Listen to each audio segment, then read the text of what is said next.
প্রিয় দর্শক, শুভেচ্ছা নিন। আসসালামু আলাইকুম। আপনাদের সবাইকে স্বাগত জানাচ্ছি। আমি কনক সারোয়ার। আজকের সরাসরি সম্প্রচারে যেমনটি আপনারা ঘোষণা দেখেছেন, আজকে আমাদের অতিথি মেজর জেনারেল অবসরপ্রাপ্ত সৈয়দ মোহাম্মদ ইব্রাহিম বীর প্রতীক। তিনি বাংলাদেশ কল্যাণ পার্টির সম্মানিত চেয়ারম্যান।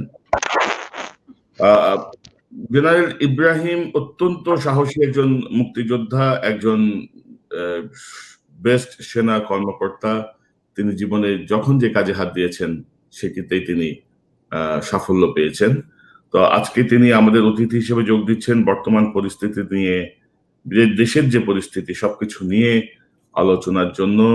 জেনারেল ইব্রাহিম, আপনাকে স্বাগত জানাচ্ছি। আজকের আমার সাথে সরাসরি সম্প্রচারে। আসসালামু আলাইকুম, কেমন আছেন? ওয়ালাইকুম আসসালাম ওয়া রাহমাতুল্লাহি ওয়া বারাকাতুহু। ডক্টর কনক সারোয়ার, আপনাকে অনেক ধন্যবাদ, আপনি দাওয়াত দিয়েছেন। এবং যারা যারা এই অনুষ্ঠান দেখছেন বাংলাদেশে বা বাংলাদেশের বাইরে, সকলের প্রতি আমার পক্ষ থেকে শুভেচ্ছা, শ্রদ্ধা।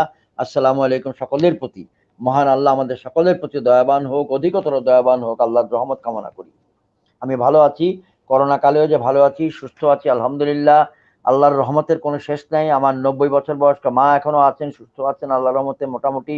আমি সুস্থ আছি, আমার স্ত্রী সুস্থ আছেন, আমার একমাত্র পুত্র কন্যা সুস্থ আছেন, 3জন নাতি সুস্থ আছেন, ভাই বেরাদাররা সুস্থ আছেন, সকল আলহামদুলিল্লাহ। অনেক বন্ধু বান্ধব ইন্তেকাল করেছেন। আজকে একজন পুরনো সিনিয়র ফ্রেন্ড আজকে ইন্তেকাল করেছেন, কর্নেল সৈয়দ শাহাবুদ্দিন আহমেদ। তিনি 29 PM লং কোর্সের অফিসার ছিলেন। তিনি পর্যটন কর্পোরেশন চেয়ারম্যান ছিলেন, এফডিসি চেয়ারম্যান ছিলেন, 7 ইস্ট বেঙ্গল রেজিমেন্টের কমান্ডিং অফিসার ছিলেন। এরকম অনেকেই পরিচিত ইন্তেকাল করছেন। বাট আপনার প্রশ্নের উত্তর, শুকর আলহামদুলিল্লাহ। জি, জনাব ইব্রাহিম, আপনি যেমনটি বলছিলেন, আমি প্রথমে এই বিষয়টি নিয়ে বলতে চাই যে দর্শক, জনাব ইব্রাহিমের সঙ্গে আজকের আমার সম্পর্ক দীর্ঘদিনের। তিনি যখন পার্বত্য চট্টগ্রাম থেকে ফিরে এসে সেনাবাহিনী থেকে অ্যাকচুয়ালি অবসরে আসেন, তারপর থেকে তার সঙ্গে একটি নিয়মিত যোগাযোগ ছিল। এবং তিনি যেমনটি বলছিলেন যে তার মায়ের কথা, আমরা একটি ছবি দেখাতে চাই। আলহামদুলিল্লাহ যে খালাম্মা এখনো জীবিত আছেন। আমি আপনাদের সবার কাছে ওনার দীর্ঘায়ু এবং সুস্থতার জন্য অনুরোধ করি। তো জেনারেল ইব্রাহিম,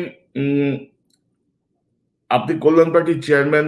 আপনি সাম্প্রতিক সময়ে ধর্ষণ বিরোধী যে ছাত্রদের যে আন্দোলন, সেখানে আপনি আপনার সহমত বা তাদের সঙ্গে ঐক্যমত্য ঘোষণা করেছেন। আপনি তাদের আন্দোলনের সাথে একাত্মতা ঘোষণা করেছেন। তো বর্তমান বাংলাদেশকে আপনি কিভাবে দেখেন, একটু সংক্ষেপে জানতে চাই যে কি পরিস্থিতি।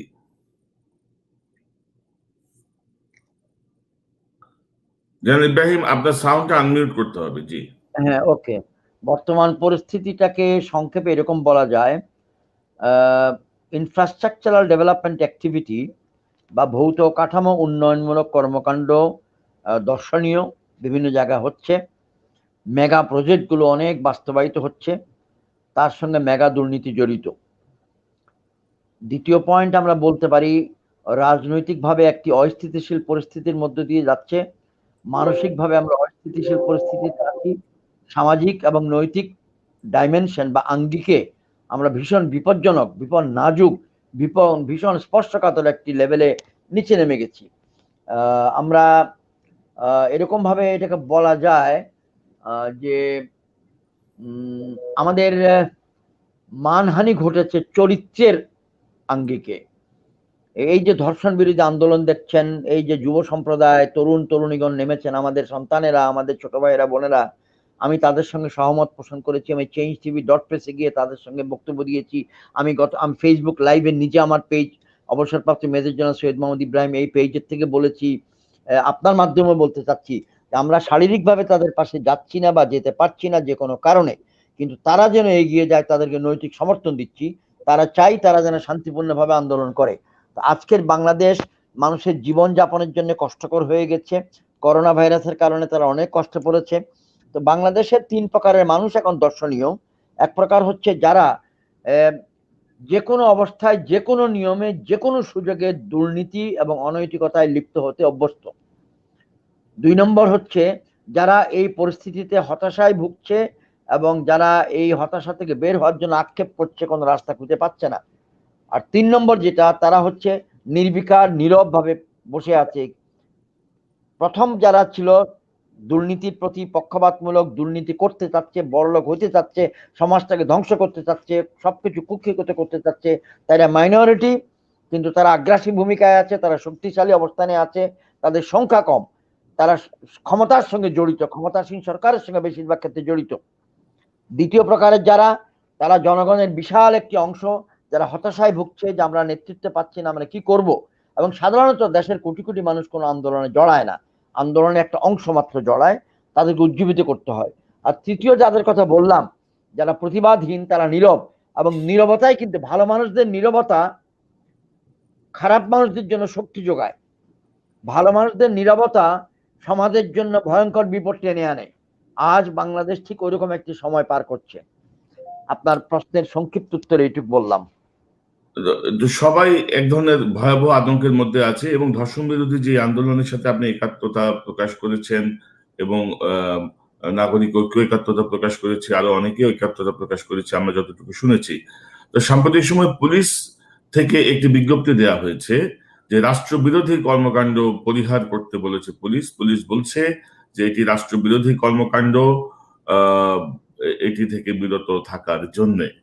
তো এইভাবে নির্যাতন, ধর্ষণের প্রতিবাদ করা কি রাষ্ট্রবিরোধী কর্মকাণ্ড? সরকারের সমালোচনা করা কি রাষ্ট্রবিরোধী কর্মকাণ্ড? আমরা কি রাষ্ট্র এবং সরকারকে গুলিয়ে ফেলছি? বিসমিল্লাহির রহমানির রহিম বলে প্রথমেই শুরু করা উচিত ছিল, দেরি করে ফেললাম, তাও বিসমিল্লাহির রহমানির রহিম বলে তথা মহান আল্লাহ রাব্বুল আলামিন দয়াময় আল্লাহর নাম নিয়ে আমাদের বক্তব্য প্রদান করা উচিত। এবং আমার বক্তব্য যেন জনগণ বুঝতে পারেন, আমি আল্লাহ রাব্বুল আলামিনের সাহায্য কামনা করছি। রব্বি ইশরাহ লি সাদরি ওয়া ইয়াসসির লি আমরি ওয়াহলুল উকদাতাম মিন লিসানি। এই দোয়া করেছিলেন হযরত মূসা আলাইহিস সালাম ফেরাউনের দরবারে যাওয়ার আগে, যে আল্লাহ তাআলা তুমি আমার জিহ্বাকে সহজ করে দাও, আমার বক্তব্য যেন মানুষ শুনতে পারে, তাদের বক্ষকে প্রশস্ত করে দাও, তারা যেন এটা হৃদয়ঙ্গম করতে পারে। তো আমি একজন অত্যন্ত নগণ্য, নাদান, নালায়েক, বান্দা, গুনাহগার মানুষ। রাজনীতিতেও নতুন, মাত্র 13 বছর বয়স, অকালীন সময়ে সেনাবাহিনী থেকে অবসর নিয়েছি, তারপরেও চেষ্টা করে যাচ্ছি। আপনার প্রশ্নের উত্তরটা, রাষ্ট্রবিজ্ঞানী যারা, তাদের পক্ষে দেওয়া খুব সহজ। আমি তো রাষ্ট্রবিজ্ঞানী নই, আমি অর্থনীতির পলাতক ছাত্র, ঢাকা বিশ্ববিদ্যালয়ে মাত্র 18 মাস পরে পালিয়ে গেছি, যদিও পরবর্তীতে উচ্চশিক্ষা সম্পন্ন করেছি, তারপরেও চেষ্টা করি বলতে। আইয়ুব খান সরকার 1960-এর দশকে যখন গণ আন্দোলন শুরু হয়েছিল, তখন বলেছিল একটি রাষ্ট্রবিরোধী কাজ। যখন আমরা মুক্তিযুদ্ধ শুরু করেছিলাম, তখন পাকিস্তান সরকার বলেছিল এটা রাষ্ট্রবিরোধী কাজ। জাসদ যখন 72, 73, 74-এ আন্দোলন করেছিল তৎকালীন বঙ্গবন্ধু সরকারের বিরুদ্ধে, তখন সরকার বলেছিল এটা রাষ্ট্রবিরোধী কাজ। 1984, 86, 87, 88, 99, 89, 90-এ যখন এরশাদ সরকার বিরোধী আন্দোলন আওয়ামী লীগ বিএনপি একসঙ্গে করেছে, তখন সরকার বলেছিল এটা রাষ্ট্রবিরোধী কাজ। 94, 95-তে যখন বিএনপির বিরুদ্ধে, বিএনপি, আওয়ামী লীগ এবং জামাত একসঙ্গে আন্দোলন করেছে, তখন বিএনপি সরকার বলেছে এটা রাষ্ট্রবিরোধী কাজ। আবার বিএনপির বিরুদ্ধে আওয়ামী লীগ যখন গিয়েছে, আবারও আওয়ামী লীগ সরকার আমলে যখন বিএনপি আন্দোলন করেছে 96 থেকে 2001, তখন আওয়ামী লীগ সরকার বলেছে রাষ্ট্রবিরোধী কাজ। লেফটেন্যান্ট জেনারেল আবু সালেম মোহাম্মদ নাসিম যখন প্রেসিডেন্ট আব্দুর রহমান বিশ্বাসের নির্দেশ অমান্য করার প্রয়াস নিয়েছিলেন, তখন বলা হয়েছে এটা রাষ্ট্রবিরোধী কাজ। অর্থাৎ রাষ্ট্রবিরোধী কাজ মুখে বলে ফেলা, সংজ্ঞায়িত করা, একটা লেভেল দিয়ে দেওয়া, একটা সিল মেরে দেওয়া, এতে কোনো ট্যাক্সও দিতে হয় না, কর দিতে হয় না, ভ্যাট দিতে হয় না, বললেই হয়ে যায়। আপনি যে প্রশ্নটি করেছেন, এটা মৌলিক প্রশ্ন। সরকার এবং রাষ্ট্রের মধ্যে তফাৎটা কি? রাষ্ট্র সবসময় থাকার জন্য মহান আল্লাহর দরবারে আল্লাহর হুকুমে আমরা কায়েম করেছি, মুক্তিযুদ্ধের মাধ্যমে 30 লক্ষ শহীদের রক্তের বিনিময়ে এটা এসছে। কিন্তু সরকার তো 30 লক্ষ শহীদের বিনিময়ে আসে নাই। সরকার এসছে আমার ভাষায় এক রাত্রে ভোট ডাকাতির মাধ্যমে। আর যদি ওনারা ভালো আচরণ করতেন এবং নির্বাচনে জিততেন, তে বলতাম নির্বাচিত হয়ে, জয়ী হয়ে তারা এসছেন। তো সরকার আসবে, সরকার যাবে। রবার্ট ব্রুকের একটি, টেনিসনের কবিতাটা বোধহয় আপনার মনে থাকতে পারে, ইংরেজি কবিতা, দ্য ব্রুক। ব্রুক মানে ছোট্ট কি পানির ছড়া। Men may come and men may go, but I go on for ever. আমাদের পার্বত্য চট্টগ্রামে যারা চাকরি করেছে, যারা পাহাড়ি অঞ্চলে চাকরি করেছে, পানির ঝর্ণা পড়তেই থাকে, পড়তেই থাকে, পড়তেই থাকে। আমেরিকার কানাডার বর্ডারে নায়াগারা ফলস, নায়াগারা জলপ্রপাত যারা দেখেছে, পানি পড়ছে তো পড়ছে তো পড়ছে তো পড়ছেই, কত মানুষ সেখানে যাচ্ছে আর কত মানুষ সেখান থেকে বিদায় নিচ্ছে কেউ জানে না। কাবা ঘরের মতো মহান আল্লাহর ঘর কাবা শরীফ আছে আছে আছে, থাকবে থাকবে থাকবে, লক্ষ লক্ষ কোটি কোটি মানুষ তার তওয়াফ করছে, হজ করছে। ঠিক তদ্রুপ আমি মিলানোর জন্য বলছি, শুধু উদাহরণ দেওয়ার জন্য। রাষ্ট্র এসেছে, রাষ্ট্র থাকবে, যদি না এটা ভেঙে যায় বা ভেঙে ফেলে কেউ। কিন্তু আন্দোলন করা হচ্ছে সরকারের বিরুদ্ধে। যদি ধর্ষণের বিরুদ্ধে আন্দোলনকে বাংলাদেশ বিরোধী আন্দোলন বলেন, তাহলে আমরা প্রশ্ন করতে বাধ্য হব, বাংলাদেশ নামক রাষ্ট্র কি কায়েম হয়েছিল ধর্ষণ কায়েম করার জন্য? নো। বাংলাদেশ কায়েম হয়েছিল যারা 1971 সালের এপ্রিল মাসের 10 তারিখ তৎকালীন কলকাতা মহানগরীতে, পরবর্তীতে যেটাকে আমরা রাজনৈতিক শব্দাবরণে বলতাম মুজিবনগর, সেই মুজিবনগর সরকারে যারা member of the Pakistan national assembly এবং ইস্ট পাকিস্তান প্রভিন্সিয়াল অ্যাসেম্বলি একত্রিত হয়ে যে দলিলটি গ্রহণ করেছিলেন, যার নাম হলো ইংরেজিতে প্রোক্লামেশন অফ ইন্ডিপেন্ডেন্স এবং বাংলায় স্বাধীনতার ঘোষণাপত্র, তার মাঝামাঝি অংশে এটা দেওয়া আছে আমরা কেন মুক্তিযুদ্ধ করলাম, কেন বাংলাদেশ প্রতিষ্ঠা করলাম। তাহলে আজকের ধর্ষণ বা আজকের অনৈতিকতা, আজকের চুরি, আজকের করাপশন, এগুলো সকল কিছুই কিন্তু ওই স্বাধীনতার ঘোষণাপত্রের মাঝামাঝি অংশে উল্লেখিত মুক্তিযুদ্ধের লক্ষ্য এবং বাংলাদেশ প্রতিষ্ঠার লক্ষ্য তার সঙ্গে সাংঘর্ষিক। সুতরাং আমি মনে করি যে কোনো সরকার এই প্রবণতাটা আছে আন্দোলনকে রাষ্ট্রবিরোধী আন্দোলন বলার, এবং আমি মনে করি এইটা প্রবণতা পরিহার করা ভালো। আর এই তরুণ ছেলেরা যাদের জন্ম বাংলাদেশ প্রতিষ্ঠার 10 বছর 20 বছর 30-40 বছর পরে, তাদেরকে রাষ্ট্রবিরোধী বলা, এটা আমার কাছে মনে হচ্ছে একটু বেশি বলা হয়ে গেল। আমি তার আহ্বান রাখবো কর্তৃপক্ষের নিকট, আপনারা মেহেরবানি করে তরুণদেরকে ভুল সংজ্ঞায় আখ্যায়িত করবেন না। তো জেনারেল ইব্রাহিম, আপনি আপনি গত 3-4 দিন আগে একটি লাইভ বক্তব্য প্রচার করেছেন আপনার ফেসবুকে। সেখানে আপনি বলার চেষ্টা করেছেন যে বর্তমানে বাংলাদেশে ধর্ষণের একটি উপযুক্ত পরিবেশ আছে, উপযুক্ত পরিবেশ। এবং আমরা দেখি যে যাদের বিরুদ্ধে অভিযোগ আসছে শতকরা 99.99% সরকারি দলের, ছাত্রলীগ, যুবলীগ, বিভিন্ন পর্যায়ের নেতা কর্মী। তো এই অবস্থাটা, এটাকে একটু ব্যাখ্যা করবেন, এই যে অবস্থাটা কিভাবে দেখেন আপনি, এই যে বেপরোয়া? আমি বলতে চাচ্ছি এরকম, যে উদাহরণটা দিয়েই বলেছি যে উপযুক্ত পরিবেশ না পেলে কোনো কিছু হয় না। আবহাওয়া প্রতিকূল হলে অনেক কিছু হয় না, আবহাওয়া অনুকূল হলে অনেক কিছু হয়। জলবায়ু পরিবর্তন হচ্ছে, এই উদাহরণগুলো বারবার দিয়েছি। বাংলাদেশের গ্রামে গঞ্জে পুকুরের ঘাটে শ্যাওলা পড়ে কখন আমরা কল্পনা করতে পারি। শ্যাওলা পড়ে যখন পানি স্থবির হয়ে এক জায়গায় থাকে। পাট গাছ এবং ধান গাছ কখন হয়? যেখানে পানি থাকে, বর্ষাকালে। আবার শুকনো মৌসুমে বেগুন হয়, মরিচ হয়, পেঁয়াজ হয়, সরিষা হয়, রাই হয়, কলাই হয়, তখন শুকনো মাটি লাগে। যদি শীতকালে শুকনো মাটিতে ভিজিয়ে কাদা করে দেন, সেখানে মরিচ আর বেগুন হবে না। আবার বর্ষাকালের সময় যদি পানি সেচে ফেলেন, জমিটাকে শুকাইয়া দেন, যেখানে ধান আর পাট হবে, তাহলে ধান আর পাট হবে না। আমি এই উদাহরণটা দিয়ে প্রতীকীয়তে বলতে চাচ্ছি যে অনুকূল পরিবেশেই সবকিছু হয়। যে কোনো কারণেই হোক, রাজনৈতিক কারণে, সামাজিক কারণে, নৈতিক কারণে, সর্বপ্রকারের কারণে সম্মিলনে বাংলাদেশে ধর্ষণের একটি উর্বর ক্ষেত্রে পরিণত হয়েছে। তাহলে এত ধর্ষণ হবে কেন? হঠাৎ করে কি পৌরুষত্ব জাহির করার প্রবণতা বেড়ে গেল? তার মানে অনেকগুলো কারণ। এক, অনেকে বলেন যে আমাদের এখানে বিচার প্রক্রিয়া, ধর্ষণের জন্য যে আইন, এটা অপ্রতুল। আজকে যদিও 12ই অক্টোবর দিনের বেলা খবর এসেছে, সোমবার মন্ত্রী পরিষদের বৈঠকে আইন সংশোধিত হয়েছে, ধর্ষণের শাস্তি চূড়ান্ত সর্বোচ্চ মৃত্যুদণ্ড। আমরা সেটাকে উজ্জ্বল রাখছি। কথা বলি যে বিচার প্রক্রিয়াটা অনেকদিন লেগে যায়, সাক্ষ্য গ্রহণ প্রক্রিয়া অনেকদিন লেগে যায়, এবং অনেকেই বলেন পুরো আইনটাই নারী বিরোধী, নারীর জন্য অনুকূল নয়, যে ক্ষতিগ্রস্ত হয়। তারপরে আরো কারণ বলে যে অবাধ এবং অপ্রয়োজনীয় ছেলে মেয়েদের মেলামেশা, এটা একটা কারণ বলে। আবার বলে যে সমাজের মধ্যেই একটা প্রবণতা আছে যে দুর্বল অংশের উপরে সবল অংশ অত্যাচার করবে। যেহেতু বাংলাদেশের মতো তৃতীয় বিশ্বের দেশগুলোতে সবল অংশ হচ্ছে পুরুষ এবং দুর্বল অংশ হচ্ছে মহিলা, তাদের উপর অত্যাচারের প্রবণতা বেড়ে যায়। কিন্তু আমি আমার 71 বছর শেষ করে 72 বছরের অষ্টম দিবস, আজকে আমার 4 তারিখে যদি আমার জন্মদিন হয়ে থাকে, আজকে 12ই অক্টোবর আমার 71 বছর এবং 8 দিন আমার বয়স। আমি বলবো যে একদম পিতার অবস্থান থেকে, একজন অনেক বয়স্ক বড় ভাইয়ের অবস্থান থেকে আমি বলবো যে আমাদের সমাজটা আসলেই নারীর নিরাপত্তার জন্য অনুকূল নয়। সকলের পক্ষ থেকেই আমাদের অবদান আছে এই প্রতিকূল করার পিছনে। আমরা সবাই মিলে এটাকে প্রতিকূল করে ফেলেছি। তাই আমি বলছি এটা ধর্ষণের জন্য উপযুক্ত ক্ষেত্র। সরকার যদি মৃত্যুদণ্ড কায়েম করে, সরকার যদি 15 দিন 20 দিন 30 দিনের জন্য মেয়াদ দেয় এবং দ্রুত বিচার প্রক্রিয়াতে ধর্ষকদের বিচার করে এবং সেটা বাস্তবায়ন করে এবং প্রকাশ্যে বিচারটা বাস্তবায়ন করে, জনগণের মধ্যে ধর্ষণের বিরুদ্ধে ভীতি সঞ্চার করে, তাহলে দেখবেন এটা কমে আসতে বাধ্য।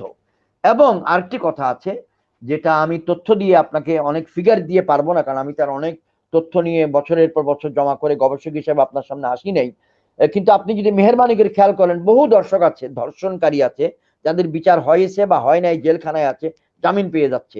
পরশুদিন বা তার আগের দিন একটা খবর দেখেছিলাম যে ইলেকশনের সময় সুবর্ণচরে যে ফ্যামিলির উপর অত্যাচার হয়েছিল, যে মহিলার উপর অত্যাচার হয়েছিল ভোট নিয়ে, সে অত্যাচারকারী বা ধর্ষণকারী আবার জামিনে বেরিয়ে আসছে। তাহলে এখানে আমাদের আদালতের ভূমিকা আছে।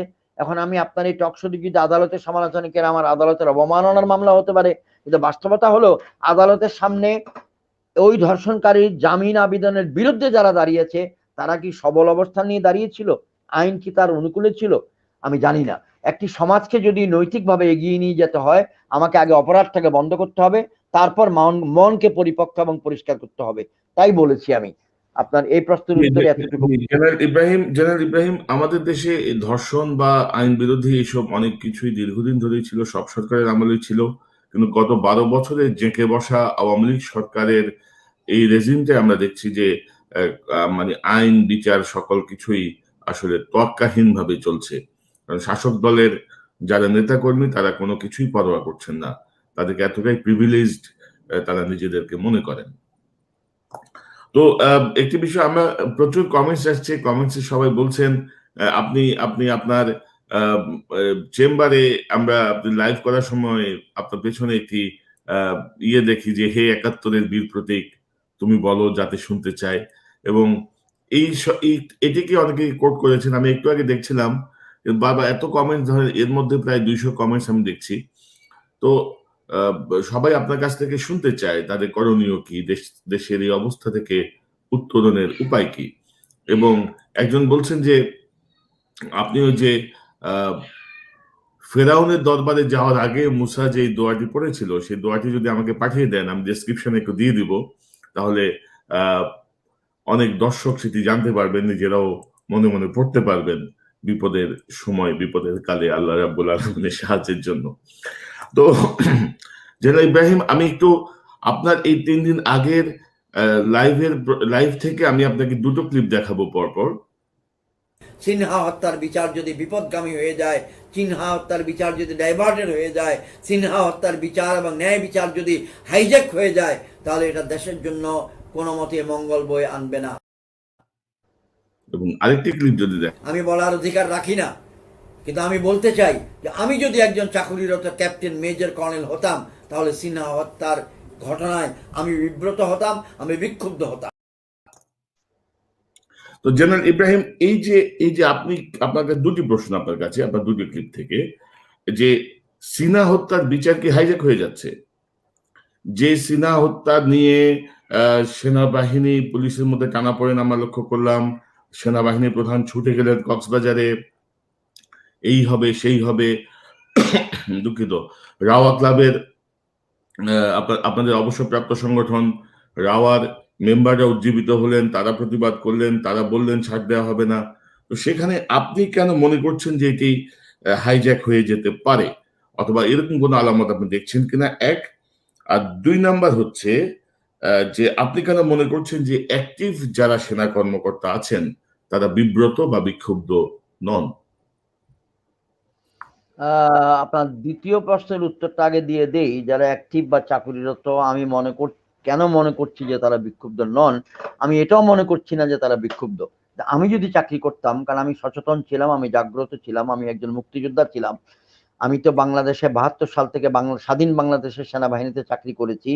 তার মানে হলো আমার বয়স যখন 23.5, সেই থেকে নিয়ে আমি বাংলাদেশ সেনাবাহিনীতে চাকরি করে 47.5 বছর, 48 বছর বয়স পর্যন্ত চাকরি করেছি। টোটাল 27 বছর বাংলাদেশ সেনাবাহিনীতে চাকরি করেছি, তার আগের অংশ পাকিস্তানে, মাঝখানে 9 মাস মুক্তিযুদ্ধে। পাকিস্তানে আমার চাকরি নগণ্য, হাতের আঙ্গুলের এক করা মাত্র, 7.5 মাস চাকরি মাত্র পাকিস্তান সরকারের অধীনে। তো আমরা 72, 73, 74-এ বা যখন আমরা অধিনায়ক ছিলাম, আমি খুব ইয়াং অধিনায়ক ছিলাম, 2 বছর সিনিয়রিটি পাওয়ার কারণে 1979 সালের মার্চ মাসে যখন আমি ভারপ্রাপ্ত অধিনায়ক হলাম, তখন আমার কমিশন চাকরি হলো 8.5 বছর, আর তার সঙ্গে 2 বছর যোগ দিলে হয় 10.5 বছর। অত্যন্ত ইয়াং বয়সে আমি অধিনায়ক হয়েছি। দ্বিতীয় বিশ্বযুদ্ধের সময় এরকম ইয়াং বয়সে অনেককে দায়িত্ব নিতে হয়েছে, এবং বাংলাদেশ সেনাবাহিনীতে এরকম নিতে হয়েছে। আমার সেনাবাহিনী প্রধান 72-এর এপ্রিলে যখন দায়িত্ব নিয়েছিলেন, তখন তার চাকরি ছিল 16.5 বছর যোগ 2 বছর, 18.5। আমি যেটা বলতে চাচ্ছি, তো আমরা তখন অত্যন্ত সচেতন ছিলাম, এবং টু বি ভেরি অনেস্ট, একটি আমি অথেন্টিসিটি নিয়ে বইয়ের রেফারেন্সটা বা পৃষ্ঠার রেফারেন্সটা দিতে পারছি না, কিন্তু ফেসবুকে অবসরপ্রাপ্ত কর্নেল মোহাম্মদ হক এবং আরো অনেক ব্যক্তি এটা কোট করেছেন। একটা ঘটনা আপনাকে আমি বলি, যদি জেনারেল থিমাইয়া বলে ভারতীয় সেনাবাহিনীর একজন আমার কাছে অনেকগুলো ভারতীয় সেনা প্রধানের জীবনী এবং তাদের লেখা বই আছে, কোনোটা পুরো পড়তে পেরেছি, কোনোটা অর্ধেক পড়েছি এরকম। তো general Thimayya, very famous chief of army staff of the Indian army, general Thimayya. তো জেনারেল থিমাইয়া আমলে একটা ঘটনা ফেসবুকে পড়লাম, বইটা ঘাটার জন্য আর আমি সময়টা পাইলাম না। ঘটনাটা ঠিক এরকম, ঘটনাটা হলো যে বর্তমান ভারতের উত্তর পশ্চিম অংশে, পাঞ্জাব হরিয়ানা রাজ্যে একজন ক্যাপ্টেন সাহেবের ফ্যামিলির উপর স্থানীয় মাস্তানরা অত্যাচার করেছে। অত্যাচারের পর ক্যাপ্টেন সাহেব চাকরিরত ক্যাপ্টেন সাহেব পুলিশ বাহিনীর কাছে নালিশ দিতে গেছে। পুলিশ বাহিনী সেই নালিশটা গ্রহণ করে নেয় বা গড়িমসি করলো, এবং অত্যাচার যেটা হয়েছে সেটা অশোভন, নারীর উপর অত্যাচার, ফ্যামিলির উপর অত্যাচার, ইজ্জত। তো তখন এই ক্যাপ্টেন বিক্ষুব্ধ হয়ে তার অধিনায়কের কাছে এসছে যে আমি একজন ক্যাপ্টেন, আমি আমার দেশের জন্য প্রাণ দিব, কিন্তু আমার ফ্যামিলির ইজ্জত যদি আমি রক্ষা করতে না পারি, আমি দেশকে কেমনে রক্ষা করবো? এটা বললো ক্যাপ্টেন তার অধিনায়ক লেফটেন্যান্ট কর্নেল ক খ গ গ উম চ যেই নামে হোক তাকে বললো। বলার পর সেই লেফটেন্যান্ট কর্নেল আর্মির একটা টিম নিয়ে বাহির হয়ে ওই গ্রামে গেল, ওই মাস্তানগুলোকে ঘেরাও দিল, পিটাইয়ের হাত ট্যাং ভাঙলো, ভেঙ্গে এনে থানার মধ্যে জমা দিয়ে বললো যে নাও এগুলারে নিয়ে এখন আগাও। এটা তখন পুলিশ বাহিনী বিরাট নালিশ দিল। এটা যথাক্রমে সময় মতো যাইয়া পার্লামেন্ট সদস্যের মাধ্যমে, এলাকার পার্লামেন্ট সদস্যের মাধ্যমে এটা সরকার পর্যন্ত গেল। মাননীয় সরকার প্রধান, সেনাবাহিনীর প্রধান জেনারেল থিমাই, 4 তারকা জেনারেল থিমাইয়াকে জিজ্ঞাসা করলেন এবং বললেন আলাপের মধ্যে যে এই ঘটনা কেমনে হলো, আপনি এটাকে কি বলেন? তো জেনারেল থিমাইয়া বললেন যেটা আমি কর্নেল হকের লেখা থেকে পড়লাম, বিভিন্ন ক্ষেত্রে আরো অনেক ব্যক্তির লেখা থেকে পড়লাম, যে মাননীয় প্রধানমন্ত্রী, আমি যদি আমার একজন ক্যাপ্টেন এবং তার ফ্যামিলির ইজ্জতকে রক্ষা করতে না পারি সেনাবাহিনী প্রধান হইয়া, এবং তার বিচার নিশ্চিত করতে না পারি, আপনি কেমনে আশা করেন আমি সারা দেশের ইজ্জত আর দেশের সীমান্ত রক্ষা করব? বিষয়টা বিতর্কিত হতে পারে যে আপনার উপর কি ন্যস্ত হয়েছে বিচার বাস্তবায়ন করার, সকল অপরাধীকে শাস্তি দেওয়ার, কিন্তু এটার নাম হচ্ছে যে আপনার ইজ্জতকে আপনি রক্ষা করার জন্য কতটুকু আগাবেন। আমি এখন থেকে 60-70 বছর আগের ঘটনা, ইন্ডিয়ান বা পাকিস্তান সেনাবাহিনীর ইতিহাস থেকে যদি কোট করি, তখনকার আমলে গ্রামে গঞ্জে মারপিট অনেক হতো, কিন্তু সেনাবাহিনীর সদস্যের ইজ্জতের জন্য তাদের অধিনায়কেরা, উপরস্থ কর্তৃপক্ষরা 1 ইঞ্চি একটা পদক্ষেপ বেশি নিত সবসময়, যে তাকে যদি আমি রক্ষা করতে না পারি, তার ইজ্জতকে যদি রক্ষা না করি, তাহলে তার মনোবলটা ভেঙে যাবে। তো আজকে আমি বলবো, আমার কথায় যেন মেহেরবানি করে বেয়াদবি না নেন, আপনার এই অনুষ্ঠানের মাধ্যমে আমি বলতে চাই যে পুলিশ বাহিনী এবং সেনাবাহিনী বলে ওভারঅল কোনো ভালো মন্দ নাই, এটা ব্যক্তির উপর নির্ভর করছে। আমি যুদ্ধের সময় আমার সঙ্গে পুলিশ বাহিনী ছিলেন যথেষ্ট সংখ্যক সদস্য, তারা যুদ্ধ করেছেন। আমি অনেকের নাম বলতে পারি, কুতুবুদ্দিন সাহেবের নাম বলতে পারি, হুমায়ুন কবির সাহেবের নাম বলতে পারি, এরকম অনেক আছে। আচ্ছা, আবার আমি যখন পার্বত্য চট্টগ্রামে চাকরি করি, একদিনে নয় কিন্তু 2 বছর আমি ব্রিগেড কমান্ডার ছিলাম, 2500 পুলিশ সদস্য এই 2 বছরে এই দোনো জেলাতে আমার অধীনে ছিল অপারেশনাল কমান্ডে, সেখানে যথেষ্ট সাহসী লোক পেয়েছি।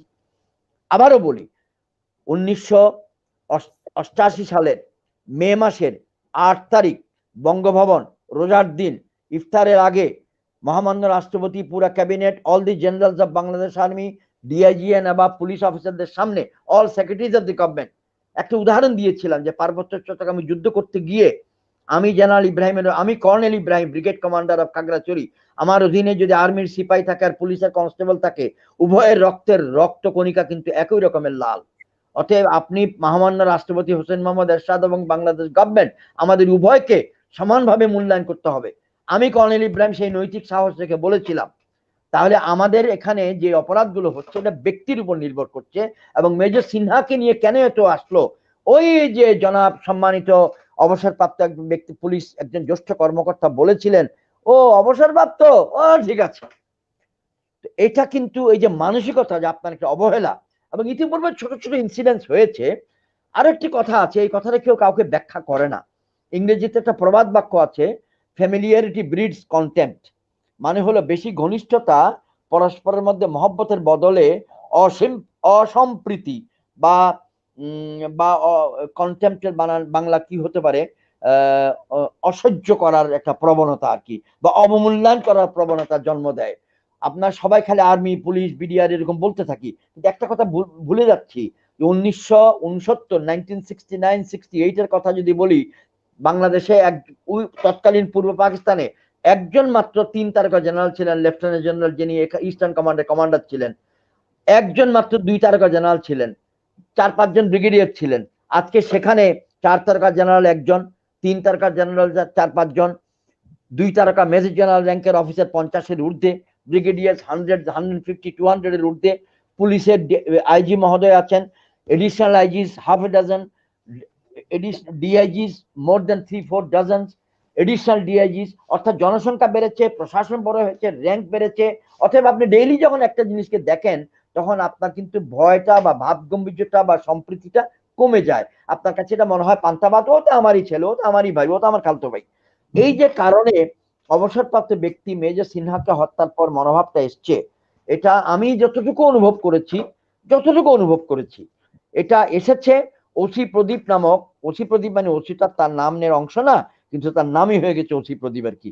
যেমন ভিপি নূর নামের অংশ হয়ে গেছে ভিপি নূর। চট্টগ্রাম উপজেলায়, হাটহাজারী উপজেলায় একজন ভিপি নাজিম আছেন, তিনি চাকসুর অন্যতম ভিপি ছিলেন। আমরা বলি ভিপি নাজিম ভাই, ভিপি নাজিম ভাই, ভিপি নাজিম ভাই। তো এরকম ভিপি নূরের মতো এই ওসি প্রদীপ নামের একটা অংশ হয়ে গেছে। গার্মেন্টস সেক্টরে একজন বিখ্যাত ব্যক্তি আছেন, ওনার নামের সঙ্গে এরকম একটি শব্দ জড়িত আছে, যেহেতু তিনি এক সময় পুলিশ বাহিনীতে ছিলেন। আমি ওনার নাম নিচ্ছি না। এখন যেটা বলতে চাই, সিনহাকে যে মারা হলো, কেন মারা হলো, এবং এই ঘটনার পর আমি বলতে চাচ্ছি যে কেন মারা হলো, এটা ঘটনা উদ্ঘাটন করার জন্য যে প্রচেষ্টা, এখানে অনেক কিছু বেরিয়ে আসতে পারে। একটা শব্দ আপনাকে ডক্টর কনক সরোয়ার যদি বলি, সুপারিনটেন্ডেন্ট অফ পুলিশ মানে কি? মানে হলো পুলিশের তত্ত্বাবধায়ক বা তত্ত্বাবধানকারী। তাহলে ওসি প্রদীপের উপরে যারা তত্ত্বাবধান করার দায়িত্বে ছিলেন, ওনারা কতটুকু তত্ত্বাবধান করলেন এবং কি নিয়মে তত্ত্বাবধান করলেন, যে ওসি প্রদীপ মাসের পর মাস, বছর ধরে, 1.5 বছর 2 বছর ধরে এই অপরাধ কর্ম করে গেলেন। আমি আপনাকে একটা উদাহরণ দিচ্ছি, দর্শক সম্প্রদায় যদি বোরিং ফিল করেন আমি ক্ষমা প্রার্থনা করব, কিন্তু কথাটা না বললেই নয়। আমি ইতিহাসের অংশ থেকে আপনাদের জন্য উদ্ধৃতি দিচ্ছি। 1991 সালের এপ্রিল মাসের 29 তারিখ বাংলাদেশের দক্ষিণ অংশ এবং দক্ষিণ পূর্ব অংশে মারাত্মক একটি ঘূর্ণিঝড় হয়েছিল। তখনকার দিনে ঘূর্ণিঝড়গুলোর নাম হতো না, এখন যেমন নাম হয় আইলা, সিডর, নার্গিস, জামদানি ইত্যাদি, ওইরকম নাম হতো না। তো তখন 29 এপ্রিল আমি ডাইরেক্টর অফ মিলিটারি অপারেশনস ছিলাম আর্মি হেডকোয়ার্টারে। আমরা সেনাবাহিনী, সামরিক বাহিনী সবাই ত্রাণ কাজে নেমেছিলাম। যে ঘটনাটা বলতে চাচ্ছি, ওই ঘূর্ণিঝড়ের কারণে চট্টগ্রামে অবস্থিত পতেঙ্গা বিমানবন্দরে বাংলাদেশ এয়ারফোর্সের যে ঘাঁটি আছে, বিএএফ বেস জহুরুল হক, সেখানে ঘূর্ণিঝড়ের কারণে 2টি যুদ্ধ বিমান বা 1টি যুদ্ধ বিমান বা 3টি যুদ্ধ বিমান ক্ষতিগ্রস্ত হয়েছিল, কোনোটা একটু বেশি, কোনোটা একটু কম। আবার চট্টগ্রাম বন্দর, চট্টগ্রাম পোর্টের কাছে যেখানে নৌবাহিনীর ঘাঁটি আছে বিএনএস ঈসা খান, সেখানে 1টি বা 2টি যুদ্ধ জাহাজ ক্ষতিগ্রস্ত হয়েছিল ঘূর্ণিঝড়ের সময় পারস্পরিক ধাক্কায়। ঘটনাটা একটু খেয়াল করুন। এই ঘটনার জন্য সামরিক বাহিনীর প্রত্যেক বাহিনীর নিয়ম অনুযায়ী তদন্ত হয়েছিল, এনকোয়ারি। কেউ বলেন কোর্ট অফ ইনকোয়ারি, কেউ বলেন বোর্ড অফ ইনকোয়ারি। সেই ইনকোয়ারির পর তৎকালীন ভারপ্রাপ্ত রাষ্ট্রপতি, যিনি চিফ জাস্টিস অফ বাংলাদেশ ছিলেন, জনাব জাস্টিস শাহাবুদ্দিন আহমেদ, তার কাছে বাহিনী সদর দপ্তরের মাধ্যমে তদন্ত রিপোর্টটি গিয়েছিল এবং প্রেসিডেন্ট শাহাবুদ্দিন আহমেদ বা চিফ জাস্টিস শাহাবুদ্দিন আহমেদের নির্দেশে তখনকার আমলের সম্মানিত বিমান বাহিনী প্রধান এয়ার ভাইস মার্শাল মুমতাজকে চাকুরি থেকে বাধ্যতামূলক অবসর দেওয়া হয়েছিল এবং নৌবাহিনীতে রিয়ার এডমিরাল আমির আহমেদ মুস্তাফাকে বাধ্যতামূলক অবসর দেওয়া হয়েছিল। প্রেসিডেন্ট বা চিফ জাস্টিস শাহাবুদ্দিন বা প্রেসিডেন্ট শাহাবুদ্দিনের ভাষ্য মতে ওনাদের অপরাধ কি? ওনাদের অপরাধ বলছে, ওনার মতে অপরাধ ছিল যে উনি বাহিনী প্রধান হিসাবে ওই তদারকি করতে ব্যর্থ হয়েছেন, ওই খোঁজ খবর নিতে ব্যর্থ হয়েছেন যে চট্টগ্রামের বিমান বাহিনী প্রধান এয়ার কমোডর সাহেব বা গ্রুপ ক্যাপ্টেন সাহেব যথেষ্ট সতর্কতামূলক বন্দোবস্ত নিয়েছেন কিনা, বা নৌবাহিনীর ক্ষেত্রে যিনি নৌবাহিনী প্রধানের যিনি বিএনএস ঈসা খানের দায়িত্বে ছিলেন বা ফ্লিটের দায়িত্বে ছিলেন তিনি যথেষ্ট সতর্কতামূলক বন্দোবস্ত নিয়েছেন কিনা। কারণ সতর্কতামূলক বন্দোবস্ত নিলে প্লেনগুলো ক্ষতি হতো না বা জাহাজগুলো ক্ষতি হতো না। আমি যদি দায়িত্বে থাকতাম হয়তো আমি এত সিরিয়াসলি নিতাম না যে এটা অ্যাক্সিডেন্টালি হতেই পারে, কারণ ঘূর্ণিঝড়টা প্রচন্ড বেগে এসেছিল এবং এটা কল্পনার বাইরে ছিল।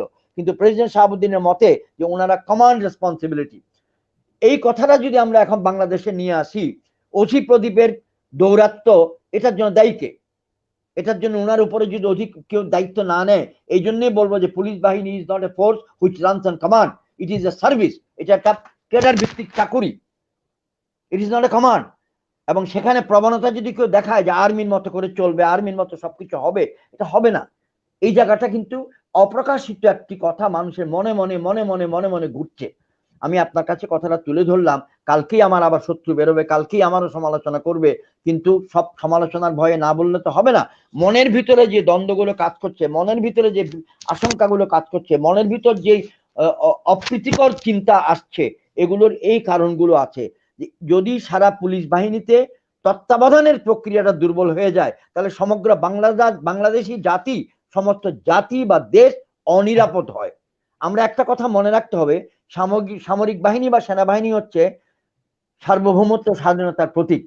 পুলিশ বাহিনীকে আমরা স্বাধীনতা সার্বভৌমত্বের প্রতীক বলছি না, পুলিশ বাহিনীকে আমরা বলছি জনগণের নিরাপত্তার প্রতীক। তাহলে জনগণের নিরাপত্তার জন্য তো পুলিশ বাহিনী বা সকলেই পুরো প্রক্রিয়ায় জড়িত। ওই সিনহা কেন মারা গেল এই তদন্ত করতে গেলে আপনি পাবেন। এবং ভয় হচ্ছে এজন্যে যে বাংলায় প্রবাদ বাক্য আছে, কেঁচো করতে সাপ বেরোয়। এখন সাপ যদি আপনি পছন্দ না করেন তাহলে তো আপনি নিশ্চয়ই কেঁচো করতে যাবেন না, আপনি অ্যাভয়েড করবেন। আমি আইনের এক্সপার্ট নই, আমি কোনো মতেই বলতে পারবো না যে অমুক জায়গায় এটা এই হচ্ছে বা অমুক জায়গায় এই হচ্ছে, বা যতটুকু আমি বুঝি সেটুকু প্রকাশ্যে আপনার সঙ্গে শেয়ার করা লক্ষ লক্ষ লোককে নিয়ে এটা চলমান প্রক্রিয়ায় একটা অসুবিধা সৃষ্টি করতে পারে বা একটা অসন্তুষ্টি সৃষ্টি করতে পারে। কিন্তু আমার মনের যেহেতু আমি আপনার জনসমক্ষে এসেছি, আমার মনের আশঙ্কাটা আমি বলতেই পারি যে যদি হাইজ্যাক হয়ে যায়, যদি শব্দটা খুব ইম্পর্টেন্ট, ইফ। এখন আপনি আবার আমাকে বলতে পারেন ছোটকালে হাই স্কুলে যে দুষ্টামি আমরা করতাম, ইফ যদি ইজ হয় বাট কিন্তু হোয়াট মানে কি? আমি তারপরেও বললাম ইফ এর অনেক দাম আছে, সেই ইফটাকে আমরা সাবধানতার সঙ্গে হ্যান্ডেল করা উচিত। বাট জেনারেল ইব্রাহিম এখানে কিন্তু বিষয়টা ইফ এর পর্যায়ে সম্ভবত নেই।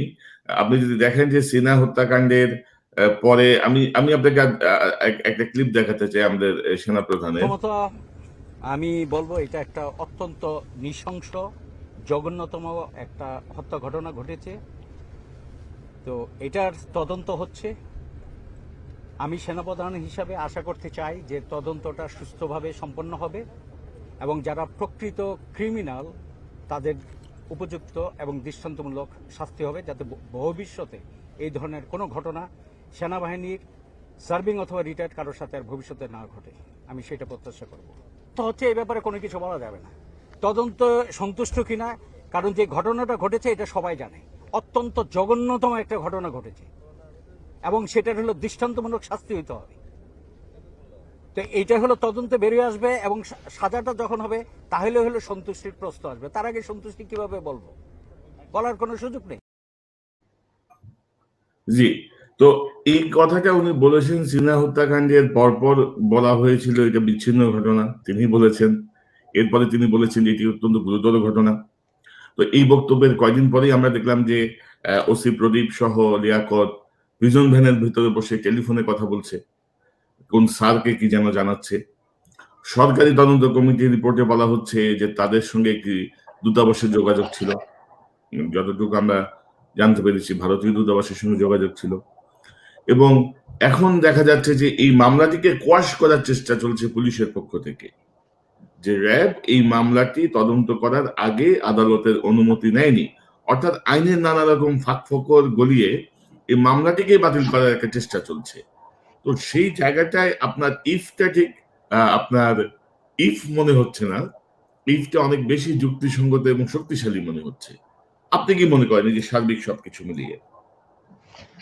হ্যাঁ, ডক্টর কনক সরোয়ার, এটা নিয়ে বেশি দূর আগাতে চাই না। আমি আশা করি যে এটাই আপনার শেষ প্রশ্ন এই প্রসঙ্গে। সেটা হলো যে আইনের হাত অনেক লম্বা, এটা একটা বাংলা বাক্য আছে, আপনিও জানেন। এবং এটার সঙ্গে যদি আমাকে অনুমতি দেন, আমি যুক্ত করতে চাই আইনের অপহাত, সরয় অপ হাইফেন হয়কার হাত, অপহাতও কিন্তু অনেক লম্বা। 1996 সালে আমি যখন বাধ্যতামূলক অবসরে যাই, তখন আমি চলে গেলাম, 1 বছর অপেক্ষা করলাম, লেখাপড়া করলাম, সবকিছু জানতে চেষ্টা করলাম ভারতীয় সেনাবাহিনীতে, বিলাতি ইংল্যান্ডের সেনাবাহিনীতে কি প্রক্রিয়া অফিসারদের জন্য আছে, ওদের মিলিটারি ল কিরকম। তারপরে দিয়ে 1997 সালের মে মাসের 9 তারিখ 1997 সালের মে মাসের 9 তারিখ ঢাকা মহানগরের সিরডাপ মিলনায়তনে তোপখানা রোডের মোড়ে, হাইকোর্টের মোড়ে উপস্থিত আমরা একটা আলোচনা সভার আয়োজন করেছিলাম। আমি একটা কি নোট পেপার প্রেজেন্ট করেছিলাম। ডক্টর কামাল হোসেন সহ 10-12 জন ব্যারিস্টার এবং অ্যাডভোকেট ছিলেন, major general K M Safiullah সহ আরো প্রায় 10-12 জন ব্রিগেডিয়ার মেজর জেনারেল ছিলেন, এবং প্রফেসর এবং অতিথিবৃন্দ সকলে মিলে প্রায় 150-র মতো ব্যক্তি ছিলেন। সকাল 10টায় শুরু করে 4:30টায় শেষ করেছিলাম। মৌলিক বিষয় ছিল ছোট্ট একটা কথা, আমরা বাংলাদেশ সেনাবাহিনী বা বিমান বাহিনী বা নৌবাহিনীর জন্য আইন আছে। We call it Bangladesh army act, Bangladesh navy act, Bangladesh air force act. তখন 1997 মে মাসের 9 তারিখে আমি ইব্রাহিমের প্রতিবাদ্য ছিল যে আমরা আমাদের অ্যাক্টের মাধ্যম অধীনেই থাকতে চাই, আমাদের অ্যাক্ট দ্বারাই চালিত হতে চাই, কিন্তু আমাদের অ্যাক্টটি সুচারুভাবে বাস্তবায়িত হচ্ছে কিনা এটা দেখার কোনো অথরিটি বাংলাদেশে নাই। এটি ছিল প্রতিবাদ্য। আমরা বেসামরিক নাগরিকদের মতো সুযোগ চাই না। আমি আমারকে সংবিধান এবং বাংলাদেশ আর্মি যে সুযোগ দিয়েছে সেটাই বাস্তবায়ন চাই। এই কথাটা ছিল ওই সময়। লোকে বলছিল তুমি এতদিন বলো নাই কেন? আমি বলি চাকরিরত অবস্থাটা বলা যায় না, চাকরি থেকে বেরিয়ে আমি বলতে পারতেছি। আমি আপনার কাছে কথাটা আজ কেন তুলে আনলাম এই জন্যে যে সেনাবাহিনীর লোক আমরা যারা, আমরা আসলে কমান্ড মানতে, আদেশ মানতে এতটুকু অভ্যস্ত হয়ে যাই যে অবসর জীবনেও আমরা আদেশের অপেক্ষা বা সিনিয়র কি বলে সেটার দিকে তাকায় থাকি, এবং সিনিয়রকে সম্মান দেখানো। আমি আমার থেকে একজন জ্যেষ্ঠ ব্যক্তি যিনি হয়তো মেজর জেনারেল হন নাই, এখনো ব্রিগেডিয়ার বা কর্নেল, অতি আনন্দের সঙ্গে আমরা মেলামেশা করি, চলাফেরা করি, ওনাকে সিনিয়র জেনেই আমি চলি। ওনাকে আমি স্যার বলি, উনি আমাকে ইব্রাহিম তুমি বলে, এটা আমরা কোনোদিন মাইন্ড করি না। এটা অন্যান্য যারা ইউনিফর্ম পরে সব বাহিনীতে আছে, কারণ সবাই যে সব র্যাঙ্কে উপরে উঠবে এমন তো না। কিন্তু বলতে চাচ্ছি যে মনের ভিতর প্রবণতা সিনিয়রের দিকে তাকায় থাকা। তাই যখন সম্মানিত সেনাবাহিনী প্রধান কক্সবাজারে বা টেকনাফে গিয়ে সম্মানিত ইন্সপেক্টর জেনারেল পুলিশ মহোদয়ের সঙ্গে একসঙ্গে টেবিলে বসেছিলেন, অনেক লোক অনেক প্রশ্ন করেছে। আপনি আমাকে খুব নাজুক জায়গায় নিয়ে যাচ্ছেন ডক্টর কনক সরোয়ার। সম্মানিত সেনাবাহিনী প্রধান একটি ইনস্টিটিউশন, একটি প্রতিষ্ঠান, আমরা সেখানে নাম নিব না। আমরা শুধু আমার অতটুকু বলা উচিত যতটুকু আমি না বললেই নয়, অতটুকু কখনো বলবো না যেটা একটি প্রতিষ্ঠানকে বিতর্কিত করবে বা অসম্মানিত করবে। তো অনেক লোকের ফেসবুক কমেন্টে দেখেছি আমি, অনেক লোকের প্রকাশ করেছে যে সেখানে কে ডান দিকে বসা উচিত ছিল, কে বাম দিকে বসা উচিত ছিল, সেখানে কে কতটুকু খোলামেলা ভাবে বলেছেন, কে কতটুকু খোলামেলা ভাবে বলেন নাই, সেখানে সম্মানিত জিওসি, রামু ডিভিশনের জিওসি কেন দাঁড়িয়েছিলেন, এসব প্রশ্ন এসছে। এটা মানুষের মনের প্রশ্ন এগুলো। এখন এটার জন্য তার ওই দিনের জ্যেষ্ঠ কর্মকর্তারা প্রস্তুত ছিলেন না। এরকম পরিস্থিতিতে ডেইলি হয় না। মেজর সিনহা তো ডেইলি মারা যায় না, কিন্তু এক মেজর সিনহা তার রক্ত দিয়ে যদি গত 30-35 দিন, 40-50-60 দিনেও দুটো ক্রস ফায়ার কমে থাকে, আমরা তার জন্য ধন্যবাদ জানাই। আওয়ামী লীগের একজন একনিষ্ঠ কর্মী একরামুল হককে যখন মেরে ফেলেছিল, তার মোবাইল ফোন থেকে তার মেয়ের সঙ্গে একরামুল কথা বলছিল, মেয়ে বলেছিল বাবা তুমি কাঁদছো কেন, তার উত্তর ছিল পুলিশের গুলি। এটাই কি প্রমাণিত হয় না যে সেই টেকনাফ অঞ্চলে নিরস্ত্র নিরাপরাধ মানুষকে গুলি করা হচ্ছিল অনেক আগের থেকে, কিন্তু রাজনৈতিক সরকারের সাহস হয় নাই সেই ক্রস ফায়ার পদ্ধতিকে বন্ধ করার। মেজর সিনহার মাধ্যমে এটা সাহস হয়েছে। এখন সেনাবাহিনীর কর্মকর্তাদের নিয়ে আপনি যে প্রশ্ন করেছেন, আমিও রাওয়ার একজন সদস্য, কিন্তু আমি রাওয়া ক্লাবে সেই মিটিং এ যাই নাই। কেন যাই নাই? ইচ্ছা করে। আমি মোবাইল ফোনের মধ্যে স্ক্রিনে সেটা দেখেছি। কেন যাই না? যে গেলে আবার যদি কেউ বলে উনি একজন রাজনৈতিক নেতা, কারণ আমার তো অনেক পরিচয়। আমি জন্মসূত্রে মানুষ, আমি জন্মসূত্রে মুসলমান, আমি জন্মসূত্রে বাঙালি, আমি বাই চয়েস মুক্তিযোদ্ধা, আমি by choice Bangladeshi citizen, by choice আমি সেনাবাহিনীর একজন অবসরপ্রাপ্ত কর্মকর্তা, আমি একজন পিতা। আমার তো অনেক পরিচয়। আমি সিদ্ধান্ত নিয়েছি রাজনীতি করার, কিন্তু মানুষ আমার রাজনৈতিক পরিচয়টাকে বড় করিয়া সেনাবাহিনীর সদস্যের পরিচয়টাকে ছোট করে যদি ওখানে কাউকে আমাকে আঙ্গুল দেখায়, আমি কিন্তু অফেন্ডেড ফিল করব। সেই জন্য আমি ওখানে যাই নাই। কিন্তু আমি রাজনীতি করে বলে আমার চিন্তাটা তো কমে নাই, আমার সাহস তো কমে নাই, আমার লেখনী শক্তি কমে নাই। বরঞ্চ অনেকে রাজনীতি না করেও সেদিন আল্লাহর রহমতে সুন্দর সুন্দর কথা বলেছেন। কিন্তু আপনার কাছে, আপনার মাধ্যমেই আর কি, এটা ওয়ান্স এ টাইম হয়। এই জিনিসকে ধরে রাখা অসম্ভব, কারণ rava is not a political platform. Rava একটা কল্যাণমুখী অরাজনৈতিক সংগঠন। রাওয়ার চেয়ারম্যান আমি আমি আমি আপনার সঙ্গে মানসিক তাগাদায় এই উদ্যোগটা নিয়েছিলেন। জি না, আমি আপনার সঙ্গে একমত, এবং আপনি যে বলছেন আমি আপনাকে নাজুক দিকে নিয়ে যাচ্ছি, যে জেনারেল ইব্রাহিম, আপনাকে আমার নাজুক দিকে নিয়ে যাওয়ার কোনো ইচ্ছা বা আগ্রহ নাই। আর আপনি একজন বীর মুক্তিযোদ্ধা, বীর প্রতীক। আপনি আপনি যে ৭১ সালে বেঁচে ফিরবেন তার তো নিশ্চয়তা ছিল না। আপনি তো মারাও যেতে পারতেন মুক্তিযুদ্ধে। সো আপনার কাছে আসলে আমরা, নাজুক কি? আপনার কাছে নাজুক কি আর হুমকি কি বলেন? না না, হুমকি না। অর্থাৎ এটা আমি একজন সেনাবাহিনীর কর্মকর্তা হিসেবে কতটুকু বলা যায়। উচিত বা উচিত না, ওই balance between a political worker and a retired military officer, এর জি, না মধ্যে একটা আমরা ব্যালেন্স আমাকে রাখতে হবে। আমরা যেটা জানতে চাচ্ছি, আমি যেটা জি বলতে বলুন, চাচ্ছিলাম যে অসুবিধা নেই, আপনি বলুন, আপনি বলুন, ওই তর্কে যে না যে আমরা আগায় যাই, বলুন। যে এত কিছুর পরে ধরেন এই যে সেনাপ্রধানের স্ট্রেইট একটা বক্তব্য, যে তারপরে ওসি প্রদীপের যে পুলিশ ভ্যানে কথা বলা, পুলিশ ভ্যানে কথা বলা তো কোনো তদন্তই হলো না। পুলিশ ভ্যানে একটা রিমান্ডের আসামিকে কে মোবাইল দিল, কে কথা বললো? ও যে তারপরে গল্পটা বলতে গিয়ে আমি শেষ করতে পারি মামলা না, দাঁড়ান করার চেষ্টা দাঁড়ান চলছে। দাঁড়ান, যে গল্পটা বলতে গিয়ে শেষ করতে পারি নাই, জি, সেটা হলো যে আমি আমাদের নৌবাহিনী প্রধান মহোদয় এবং বিমান বাহিনী প্রধান মহোদয় অবসরে যাওয়ার যে উদাহরণটা দিতে চেষ্টা করেছিলাম, যে কমান্ড রেসপন্সিবিলিটিটা আছে, আপনার উপরস্থ কর্মকর্তার কতটুকু দায়িত্ব, ঠিক তদ্রুপ এই যে মোবাইল ফোনে কথাটা বলছিল, এটা যে একটি সাজানো নাটক না, তারই বা গ্যারান্টি কি? কারণ মোবাইল ফোনে উনি কথা বলছেন, এটা আবার আরেকজন ভিডিও করতেছেন এবং ভিডিও করে সেটা বাজারে ছেড়ে দিয়েছেন। এটা কি পরিকল্পিত হতে পারে? না পারে না।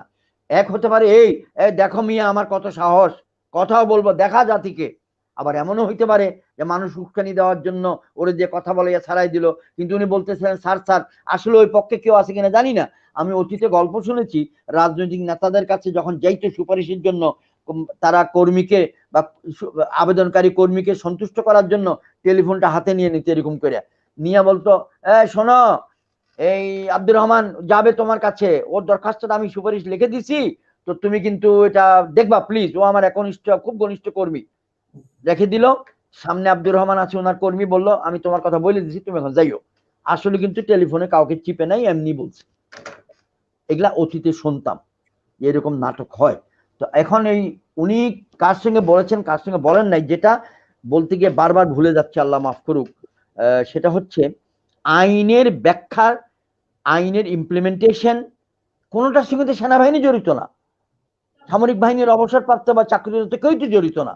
উনার আমাদের সেনাবাহিনীর ব্যক্তিদের হাত তো এই পর্যন্ত যাবে না, কিন্তু ইনকোয়ারিতে হাত পুলিশ বাহিনীর, ইনকোয়ারি এবং চার্জ ফ্রেমিং পুলিশ বাহিনীর, সাক্ষ্য প্রমাণ জোগাড় করার পুলিশ বাহিনীর, যে সকল তদন্ত হয়েছে ওই সকল তদন্তগুলো কতগুলো ক্রিমিনাল অফেন্সকে সাপোর্ট করবে, এভিডেন্স হিসেবে আসবে, সেটা তো আমি জানি না।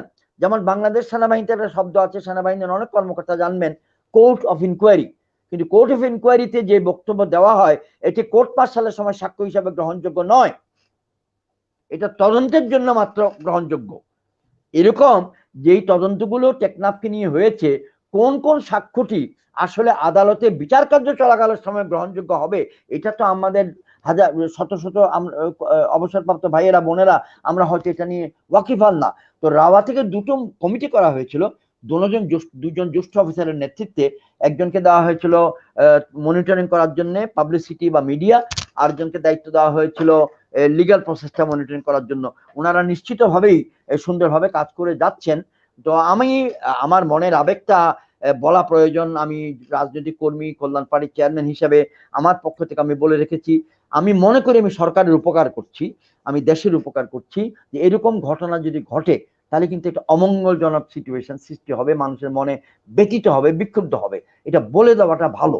এইটি কাজটা আমি করতে চেষ্টা করেছি। যে ক্লিপটা আপনি আমার পার্সোনাল ফেসবুক লাইভে যেটা বলেছি 3 দিন আগে পাবলিকের জন্য, দেশবাসীর জন্য, সেটা আপনি ক্লিপ দেখিয়েছেন। এটার উদ্দেশ্য ছিল যে আমার পক্ষ থেকে এই সাবধান বাণীটা রাখা ভালো, কিন্তু এটা যে হবেই তার কোনো গ্যারান্টি নাই, নাও হতে পারে, এরকম হাইজেক নাও হতে পারে, তবে সাবধান থাকা ভালো। তবে জেনারেল ইব্রাহিম, যে পদ্ধতিতে মেজর সিনহাকে হত্যা করা হয়েছে, যে নির্মমতা আমরা দেখেছি, যে বর্বরোচিত পদক্ষেপ আমরা দেখেছি, এর যদি সুষ্ঠু বিচার না হয়, এই মামলা যদি এখন বাতিলের আবেদন করা হয় এবং কোনো পক্ষ যদি আমরা কোনো সারা শব্দ না পাই, তাহলে বাংলাদেশের অবস্থা যে আরো ভয়ানক ভবিষ্যৎ অপেক্ষা করছে সেটি বলার অপেক্ষা রাখে না। কারণ যে কথাটাই আসবে, if I cannot protect the izzat and family of a captain, how on earth I will protect the izzat of millions of Indian citizens? এই কথাটাই আসবে।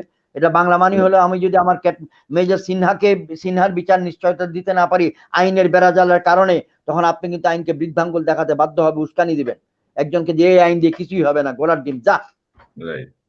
এই যে একটা বললাম, অরাজকতার দিকে আপনি মানুষকে ঠেলে দিবেন। যখন মানুষ ন্যায় বিচার পায় না, তখনই সে অন্যায় পন্থা অবলম্বন করে। জি, জেনারেল ইব্রাহিম, আপনি আপনার সাথে আমাদের অনেক সময় প্রায় 45 মিনিট আমরা কথা বলছি, প্রায় 7,000 দর্শক সরাসরি দেখছে এই অনুষ্ঠানটি এই মুহূর্তে। বোঝাই যাচ্ছে যে আপনার কথা মানুষ শোনার জন্য কতটা আগ্রহী। তো আমরা বর্তমান সময়ের একটি চাঞ্চল্যকর বিষয়, যেটি নিয়ে আমার ইউটিউব চ্যানেল আমি একটি অনুষ্ঠান গত 6 তারিখের একটা ক্লিপ আপনাকে একটু শোনাতে চাই। এই যে তার হলো কিছু কিছু জিনিস আছে, এগুলো হলো খুব স্ট্রং, যেগুলো হলো যে আমাদের এই টুলস গুলো নাই। যেমন হলো যে তার জিয়া হলো যত কুকীর্তির হলো এখন জিয়া আর হলো জুবাইর, এই দুইজন হলো তার যত কুকীর্তি তাদেরকে দিয়ে করায়। জিনিসটা বুঝছো? আমি এতটুকু বলবো, আর কিছু বলবো না। জিয়াকে দিয়ে তো আগের থেকেই করছে, এখনো করায় দোস্ত, এখনো করায়। এবং সে এই গুমের থেকে শুরু করে এগুলা আসলে আমাকে কিন্তু আবেদিন অনেকবার বলছে যে স্যার এগুলো জিয়া করে, জিয়া এগুলো ধরেই নাই, এগুলো এটা করে, জিয়া এগুলো করাইতো। আমি জিয়াকে চেঞ্জ করার জন্য পর্যন্ত হলো প্রপোজাল নিয়ে হলো গিয়েছিলাম একদম উপরে, না হয় নাই, বুঝছো? ওরা চেঞ্জ করে। তো এখন দোস্ত চাইলেই সবকিছু পারা যায় না। এনটিএমসিটা কি? এনটিএমসি না কি জানি, এটা কি? হ্যাঁ, ন্যাশনাল টেলিকমিউনিকেশন মনিটরিং সেল। ওইটা হলো যতজনের এই যে তোদের মানে যত হলো যে হোয়াটসঅ্যাপ, ভাইবার, তারপর যত ইন্টারসেপশন আছে, সরকারের বিরুদ্ধে কারা প্রপাগেশন করে না করে, এগুলাকে মনিটরিং করা, এগুলা ব্লক করা, এগুলা যা কিছু এগুলো সব করে এনটিএমসি। এই অর্গানাইজেশনটা কার আন্ডারে? এটা হলো হোম মিনিস্টারের আন্ডারে। কিন্তু হোম মিনিস্টারের আন্ডারে হলে এখন হলো যে এটা হলো একদম ডাইরেক্টলি হলো জিটি কন্ট্রোল করে, একদম বলতে পারে 100%। জি, জেনারেল ইব্রাহিম, এই অনুষ্ঠানটি আপনি শুনেছেন আশা করি ইউটিউবের মাধ্যমে, এবং একটু টেকনিক্যাল সমস্যা হচ্ছে, বাট আমার ধারণা এটা অন এয়ারে এটা ঠিক হয়ে যাওয়ার কথা, এটা এখানকার সমস্যা।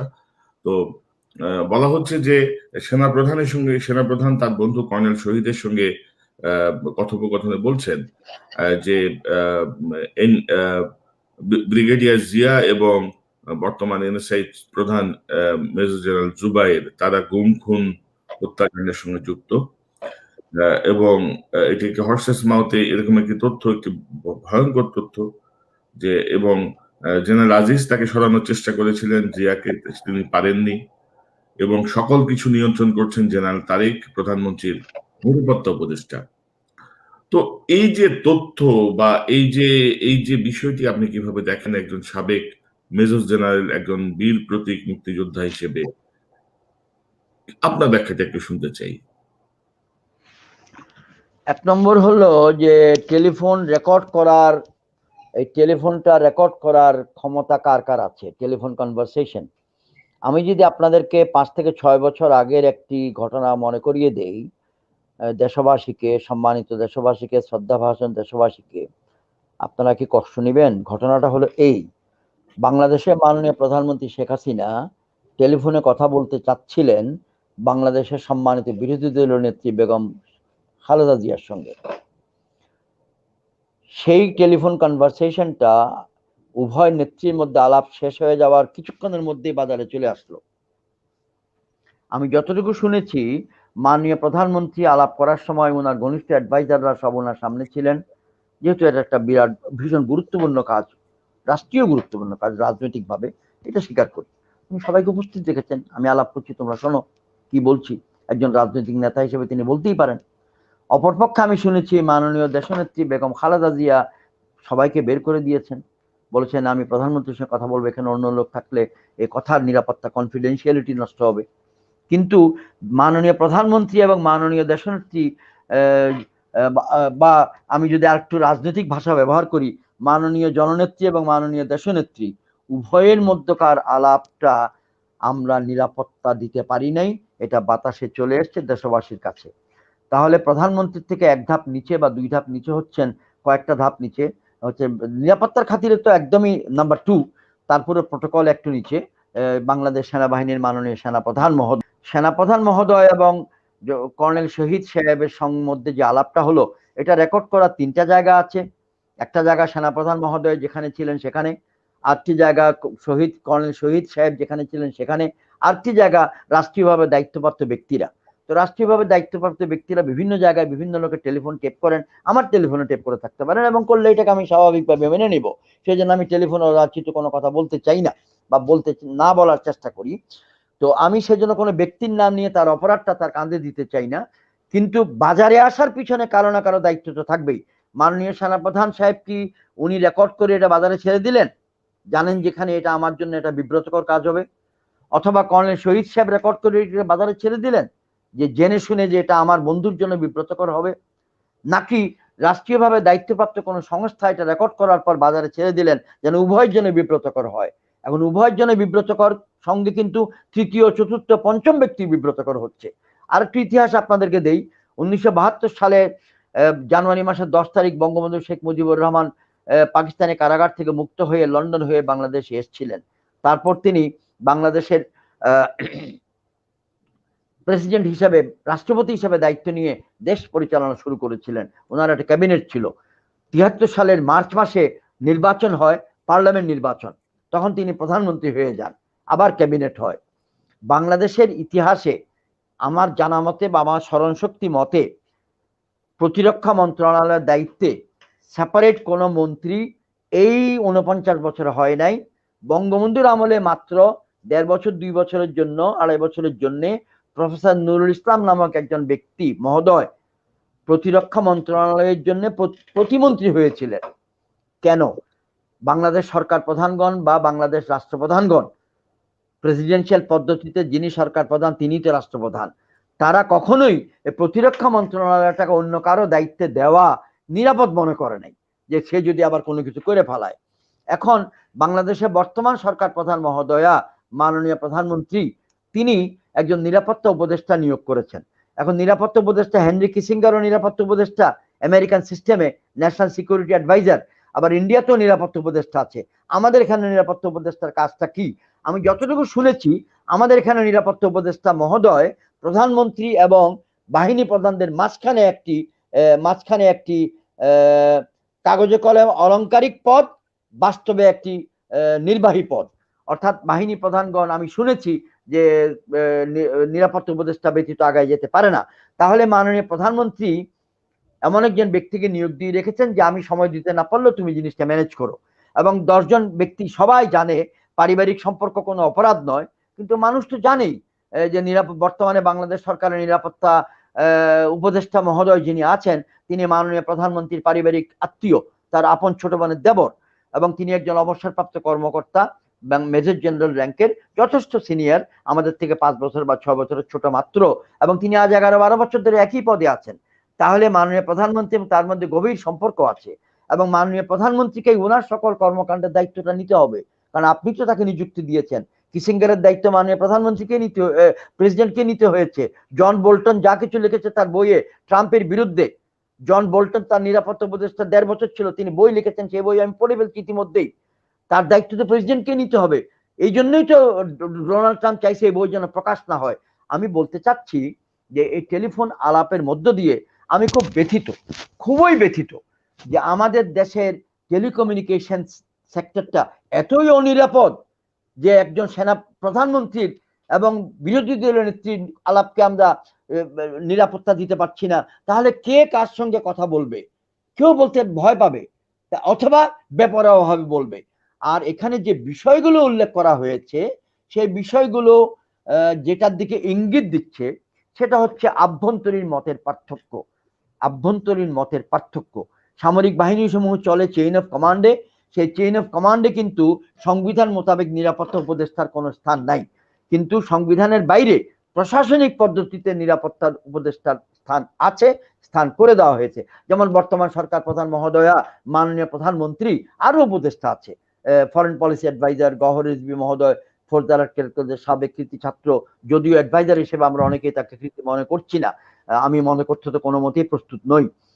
তো এরকম আরো অনেক জ্বালানি উপদেষ্টা আছেন, অর্থনৈতিক উপদেষ্টা আছেন, এরকম আছেন। এটা মাননীয় প্রধানমন্ত্রী উপদেষ্টা নিয়োগ করে উপদেশ নিতেই পারেন, পালন করা বা না করা সেটা অন্যের ইচ্ছা, কিন্তু উপদেষ্টাগণ যদি নির্বাহী ক্ষমতা প্রয়োগ করা শুরু করেন তাহলে কিন্তু এটা প্রশাসন বা সরকার বা দেশের জন্য মঙ্গলজনক নয়। তো মাননীয় সেনাপ্রধান মহোদয় এবং জনাব শহীদ সাহেবের মধ্যে কথোপকথনের মাধ্যমে কয়েকটা ব্যক্তির নাম উঠে এসছে, তারাও সিনিয়র অফিসার, তারা দায়িত্ব পালন করছেন। এখন আমি যেটা বলতে চাই যে আমি খুব ব্যথিত, খুব লজ্জিত, খুব শর্মিন্দা, খুব উদ্বিগ্ন, আই এম ভেরি ওয়ারিড যে সেনাবাহিনী প্রধান মাননীয় প্রধানমন্ত্রীকে যায় কি বলছেন এবং সেনাবাহিনী প্রধানের কথা মাননীয় প্রধানমন্ত্রী কদ্দূর রাখছেন, এই কথাটা উনি মনের ব্যথা কারোর সঙ্গে শেয়ার করতে গিয়েও বিপদে পড়ে যেতে পারছেন। এই জায়গাটা আমাদের কাছে নাই এবং ইঙ্গিতটা পেয়ে আমরা আনন্দিত হওয়ার থেকে ব্যথিত বেশি। আমি আনন্দিত এই মর্মে যে একটি বেআইনি পদ্ধতিতে হইলে আমরা কিন্তু অবস্থাটা জেনে গেলাম, একটি বেআইনি বা অবৈধ পদ্ধতিতে হলেও আভ্যন্তরীণ অবস্থাটা আমরা জেনে গেলাম, দ্যাট মাননীয় সেনাপ্রধানের কথা কোন জায়গায় রাখা হচ্ছে বা কোন জায়গায় রাখা হচ্ছে না। তো বর্তমান রাজনৈতিক সরকার যে অনেকগুলো পদবীকে, অনেকগুলো চেয়ারকে পুরোপুরি রাজনীতিকরণ এবং পার্টি রাজনীতিকরণ, আওয়ামী লীগ দলীয় রাজনীতিকরণ করে ফেলেছে, তার অন্যতম প্রমাণ এই টেলিফোন রেকর্ডিং এবং টেলিফোন প্রকাশ করে দেওয়া। এর বেশি কি আমি আপনাকে আর বলা উচিত? গুম খুনের বিষয়টা, গুম তো হচ্ছে, এটা তো জলজ্যান্ত গুম হচ্ছে। আমার বাংলাদেশ কল্যাণ পার্টির অন্যতম একজন মহাসচিব ছিলেন, তিনি আর আমার সঙ্গে রাজনীতি করছেন না, তিনি অব্যাহতি নিয়েছেন 1 বছর আগে। জনাব এম আমিনুর রহমান, তিনিও গুম ছিলেন 4.5 মাস। আমি যেখানে I left no stone unturned, যে আমার মহাসচিব মহোদয়ের জীবনটা তোমরা বাঁচায় রাখো, তা নাহলে আমার নিজের সুনামের উপর আঘাত আসবে। তুমি সেনাবাহিনীর একজন জেনারেল, কল্যাণ পার্টির চেয়ারম্যান, তোমার মহাসচিবকে বাঁচাতে পারলা না। তারা নাম নিয়ে বলে জনগণ, অমুক বাহিনী হাইজেক গুম করছে, অমুক বাহিনী গুম করছে, অমুক বাহিনী গুম করছে। আমি আপনার কাছে একটা ছোট কথা স্বীকার করি, লোকের কথার তো কোনো শেষ নাই। আসলে কিন্তু লোকে সব জানে, কোন বাহিনী কখন কোথায় করে, কারে কোথায় বাইন্দা রাখে, সেখানে কয়টা ঘর, এগুলা কিন্তু জানাজানি আছে। আল্লাহ রব্বুল আলামিন জানেন এই সরকার যদি কোনোদিন পরিবর্তন হয়, পরিবর্তনটা হবেই, আমরা আশা করছি শান্তিপূর্ণ বৈধ নিয়মে হোক, তখন এই গুম, এই কাহিনীগুলো নিয়ে কত ভলিউম রচনা বেরোবে এবং যারা এই অপকর্মগুলো করে বেড়াচ্ছে তাদের কি দশা হবে। এবং জেনারেল ইব্রাহিম, যেই সেনাবাহিনী আপনি রেখে এসেছেন সেই সেনাবাহিনীর এই যে গুম খুনের সঙ্গে যে সরাসরি সম্পৃক্ততা, প্রধানমন্ত্রী, নিরাপত্তা উপদেষ্টা এবং তার যে বাহিনী, এটার যে সম্পৃক্ততা সেনাপ্রধান বলছেন, এই বিষয়টি এবং সেনাবাহিনীর যে ব্যবসায়িক যে বিষয়টা উঠে এসেছে, যে শত শত কোটি টাকার কাজ, অমুক পাচ্ছে তমুক পাচ্ছে, আপনার সময় তো এগুলো ছিল না। তো কি সেনাবাহিনী আপনি রেখে আসছেন? সেনাবাহিনীর ভেতরের এই অবস্থা কেন? সংক্ষেপে জাস্ট একটু আপনি যদি একটু টাচ করে যান। এখানে আসলে বলা খুবই মুশকিল, এটা তো সরকারি সিদ্ধান্তের উপর নির্ভর করে। বাংলাদেশ সেনাবাহিনী দেশের গঠনের জন্য, দেশের উন্নয়নের জন্য অবদান রাখবে, এটাও আমরা সবাই চাই। যেমন কিনা পার্বত্য চট্টগ্রামের দুর্গম অঞ্চলগুলিতে বাংলাদেশ সেনাবাহিনীর ইঞ্জিনিয়ার ব্রিগেড, ইঞ্জিনিয়ার ব্যাটালিয়ন গুলা সেই 1976, 77, 78, 82, 84 সাল, 90 সাল পর্যন্ত রাস্তাঘাট বানিয়েছে। এটা একটা বাস্তবতা। এখন সেনাবাহিনীকে আপনি কোন কোন জায়গায় নিবেন, আপনি যদি একটা উদাহরণ দিয়ে আমি বুঝাই মেহেরবানি করে, অনেকে মাইন্ড করতে পারে আপনি আমাকে আসলেই খুব বিপজ্জনক জায়গায় নিয়ে যাচ্ছেন, কারণ আমি এমন একটা সমাজে বসবাস করি যেখানে আমি একলা না, আমার ভাই বেড়াদার আর্মিতে আছে, পরিচিত বন্ধু বান্ধবরা আর্মিতে আছে, ছেলের বয়সী ছেলেরা আর্মিতে আছে। তখন একজন না একজন বলবে জেনারেল ইব্রাহিমকে আমরা রেসপেক্ট করি, সম্মান করি, উনি সিনিয়র অফিসার ছিলেন, উনি এগুলা কেন বললেন। বাস্তবতা হলো যে আমি এখন করোনা ভাইরাস আক্রান্ত হব কি হব না, এটা নির্ভর করে আমার শরীরের মধ্যে ইমিউনিটি কতটুকু। ইমিউনিটি মানে প্রতিরোধ ক্ষমতা। বাংলাদেশে যখন করোনা ভাইরাসটা দুর্বল অবস্থানে ছিল, মানে করোনা ভাইরাসের ম্যানেজমেন্টটা নাজুক ছিল, ভাঙ্গুর ছিল, তখন লোকে বলতো সরকার কি হার্ড ইমিউনিটির দিকে যাচ্ছে, যে জনগণের মধ্যে ব্যাপক হারে একটা মানুষের শরীরে প্রতিরোধ ক্ষমতা গড়ে উঠুক, তাহলে সমাজে করোনা থাকলেও কারো কোনো ক্ষতি হবে না। যেমন সুইজারল্যান্ডে বা সুইডেনে কোনো একটা দেশে চেষ্টা করেছে। আমি উদাহরণটা দিলাম এই জন্যে, আমি সেনাবাহিনীর ব্রিগেডিয়ার মনে করুন চাকরি করি, আমাকে আপনি বেসামরিক জগতে নিয়ে গেলেন। প্রবাদ বাক্য আছে বাংলাদেশে এখন এমন একটা অবস্থা, কেউ আসসালামু আলাইকুম বলার পর হাতে কোনো এনভেলপ না দিলে ওয়ালাইকুম আসসালাম বলে না। এখন আমি ব্রিগেডিয়ার চাকুরিরত, আমাকে নিয়ে গেলেন এমন একটা পরিবেশ এবং এমন একটা পরিস্থিতিতে আমাকে চাকরি করতে হচ্ছে, যে পরিস্থিতি বা পরিবেশটা বৈরী পরিবেশ, যেখানে নৈতিকতাটা সম্পূর্ণ আমার অনুকূলে নয়। সেনাবাহিনী, সামরিক বাহিনীর অফিসাররা যেই পরিবেশে বড় হয়, যেই সততার মধ্যে বড় হয়, সামরিক বাংলাদেশ মিলিটারি একাডেমি ভাটিয়ারিতে প্রশিক্ষণ নিয়ে আসে, যেখানে আমি 2 বছর 9 মাস কমান্ডান্ট ছিলাম, যেখানে আমরা অসততাকে এত কড়াভাবে দেখি যে হাতের মধ্যে একটা দাগ দেখলো পরীক্ষার হল থেকে তাকে বের করে এনে একাডেমি থেকে বহিষ্কার করে দেই। দৌড় দেওয়ার সময় সে যদি একটা মিছা কথা বলে তাকে আমরা একাডেমি থেকে বহিষ্কার করে দেই, তাকে আমরা class 1 gazetted officer, commission officer বানাই না। তাহলে সেই ব্যক্তিকে যখন আপনি এমন একটা পরিবেশে নিয়ে যান, অর্থাৎ কিনা এরকম বলি, আপনার বাড়িতে মাছ পালন করেন আনন্দের জন্য, সৌন্দর্যের জন্য, এটাকে বলা হয় অ্যাকুয়ারিয়াম। অ্যাকুয়ারিয়ামের একটা মাছকে যদি আপনি ঢাকা মহানগরের অদূরে সাভারে, যেখানে ট্যানারি পল্লী আছে এবং যেখানে দূষিত বর্জ্য পানিতে পড়ছে সরাসরি, সেই বর্জ্যের মধ্যে যদি আপনার অ্যাকুয়ারিয়ামের মাছকে নিয়ে দেন, ওই অ্যাকুয়ারিয়ামের মাছ কোনো মতেই ওখানে টিকবে না, সে ওই বর্জ্যের মধ্যে বর্জ্য হয়ে যাবে। আপনি যদি সেনাবাহিনীর অফিসারগণকে এইরকম বৈরী পরিবেশে অবস্থান নিতে বাধ্য করেন, তখন তো তার এই প্রতিরোধ ক্ষমতা কতটুকু, সে কি বেঁচে উঠতে পারবে? তার উপর রাজনৈতিক প্রভাব, তার উপরে দলীয় রাজনৈতিক প্রভাব, তার উপরে ব্যবসা বাণিজ্যের লোকের প্রভাব, আবার আপনি তার থেকে এফিসিয়েন্সি চান, তার থেকে টাইম মতো কাজ উদ্ধার করতে চান, তা আপনি আসলেই সেনাবাহিনীর কর্মকর্তাগণকে ভীষণ কঠিন পরিস্থিতিতে দেন। পাকিস্তান সেনাবাহিনী নিয়ে একটা বই লিখেছে, তার নাম, ভদ্র মহিলার নাম হচ্ছে আগা, নামটা ভুলে যাচ্ছি, আগা ভদ্রমহিলা 4-5 দিন আগে টিভিতে দেখেছি, আল জাজিরা একটা ইন্টারভিউতে দেখেছি। সে একটা বই লিখেছে, পাকিস্তান আর্মি ইনক, INC, মানে হলো পাকিস্তান আর্মি ইনকর্পোরেটেড। বাংলাদেশে যেমন আমরা লিখি যে বসুন্ধরা এন্টারপ্রাইজ লিমিটেড বা সরোয়ার জাহান লিমিটেড, মানে আপনার একটা প্রাইভেট লিমিটেড কোম্পানি। ইংল্যান্ডে লেখে PLC, প্রাইভেট লিমিটেড কোম্পানি। মালয়েশিয়াতে লেখে SDN বারহাদ। তো সেরকম এই কি জানি বলে, আমেরিকানরা লেখে ইনকর্পোরেটেড, প্রাইভেট লিমিটেড কোম্পানিগুলো যে লিমিটেড লায়াবিলিটি কোম্পানি, LLM লেখে, LLC লেখে, এরকম। ওই আগা লিখেছে, আগা একটা ভদ্রমহিলার নামের একটা অংশ আগা, তার পুরা নামটা মনে আসছে না আর কি আমার। 12, 14, 15 বছর আগে সে আমার অফিসে এসে ইন্টারভিউ নিয়ে গেছে, অনেকক্ষণ কথা বলেছে, বিভিন্ন জায়গায় আমি যখন সেমিনারে যেতাম দেখা সাক্ষাৎ হতো। এখন আর প্রায় 12-13 বছর যোগাযোগ নাই। অনেক দিন পর আমি 4-5 দিন আগে আল জাজিরা ইন্টারভিউতে তাকে দেখেছি। তো সেই আগা বই লিখেছে, পাকিস্তান আর্মি ইনক, মানে পাকিস্তান আর্মি এখন ব্যবসায়িক প্রতিষ্ঠান হয়ে গেছে। তো আমি এই বিষয়ে কোনো মন্তব্য করতে চাই না, অর্থাৎ কতটুকু ব্যবসায়িক কাজে বা রাষ্ট্র উন্নয়নের নামে ব্যবসায়িক কাজে সামরিক বাহিনীকে জড়িত করা উচিত আর কতটুকু উচিত না, এটা বর্তমান সময়ের যারা জ্যেষ্ঠ কর্মকর্তা ওনারাই ভালো বলতে পারবেন। আমাদেরকে বললে বলবে আপনি ব্যাকডেটেড, আমি তো মিশনেও যাই নাই, আমি কোনো ডলার কামাই নাই, আমি আল্লাহর রহমতে এতটুকুর মধ্যে সন্তুষ্ট আছি, এখন তো এটা কল্পনাই করা যায় না। আমাদের আমলে আমরা পার্বত্য চট্টগ্রামে চাকরি করেছি, জীবন দিয়েছে আমাদের তরুণ অফিসাররা বাংলাদেশ স্বাধীনতা সার্বভৌমত্ব রক্ষার জন্য। এখন তার ওই পরিস্থিতি পার্বত্য চট্টগ্রামে নাই। তাহলে এখন আছে ইউনাইটেড নেশন মিশন। তাহলে পরিস্থিতি বদলে গেছে। আমি 72 বছর বয়সে 24 বছর অবসর জীবনের পর এই বিষয়ে আর মন্তব্য দেওয়াটা মনে হয় না উচিত হবে। জি জি, ধন্যবাদ জেনারেল ইব্রাহিম। আমরা একদম শেষ প্রান্তে আপনার এই 3 দিন আগে যে ফেসবুক লাইভ সেটা থেকে ছোট একটা ক্লিপ শুনে আমরা অনুষ্ঠান শেষে দিকে নিব। আজকের বাংলাদেশে এমন একটি উপযুক্ত পরিবেশ বিদ্যমান, যে উপযুক্ত পরিবেশটিতে ধর্ষণ অতি সহজেই পার পেয়ে যায়।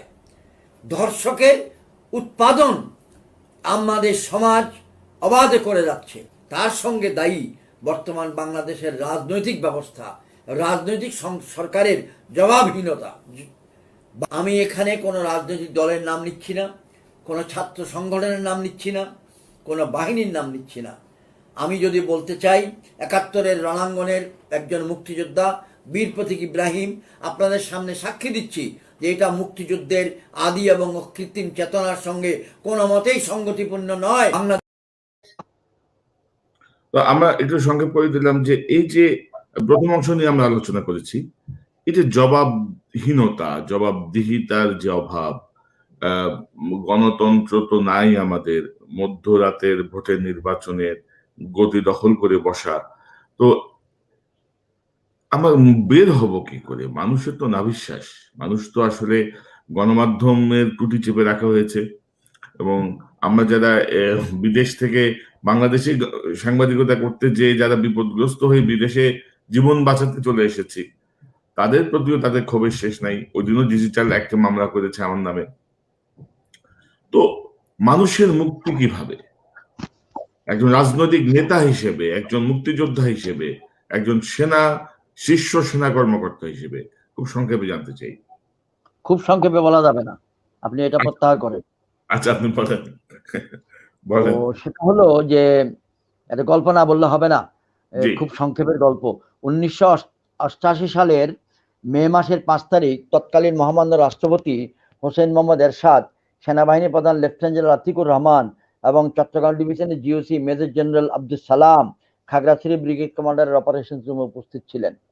বলছিলেন, Ibrahim, what the hell are you doing here? People are dying right and left. I can't answer to the nation. You explain to me. খুব বকা দিলেন। তিনি আমাকে স্নেহও করতেন, আদরও করতেন, ভালো অফিসার হিসেবে জানতেন। আমি বললাম, sir, how much time do I have? আমার কতক্ষণ সময় দিবেন আপনাকে ব্যাখ্যা করার জন্য? তিনি বললেন, ওনার পিএস বললেন, তিনি মরহুম, এখন ব্রিগেডিয়ার, অবসরপ্রাপ্ত ব্রিগেডিয়ার হয়ে মরহুম। তিনি বললেন, স্যার 20 মিনিটস। তো আমাকে বললো, ইব্রাহিম, ইউ হ্যাভ 20 মিনিটস, তুমি ব্যাখ্যা দাও। আমি বললাম, স্যার 20 মিনিট আপনি বলবেন, গল্প দিয়ে সময় নষ্ট করছেন কেন? গল্পের মাধ্যমে অনেক কিছু বোঝানো যায়। আমি বললাম, স্যার 20 মিনিটে আমি আপনাকে ব্যাখ্যা দিব না। হ্যাঁ Ibrahim, you are bright officer, you have been instructor in the staff college, তুমি সামারি করতে শিখো নাই? আমি বলি, স্যার আমি সামারি করতে শিখেছি, সামারি করতে শিখাইছিও 3 বছর মাস্টারি করে, কিন্তু আমি আপনার সামনে সামারি করব না, আমি 20 মিনিটে বলবো না।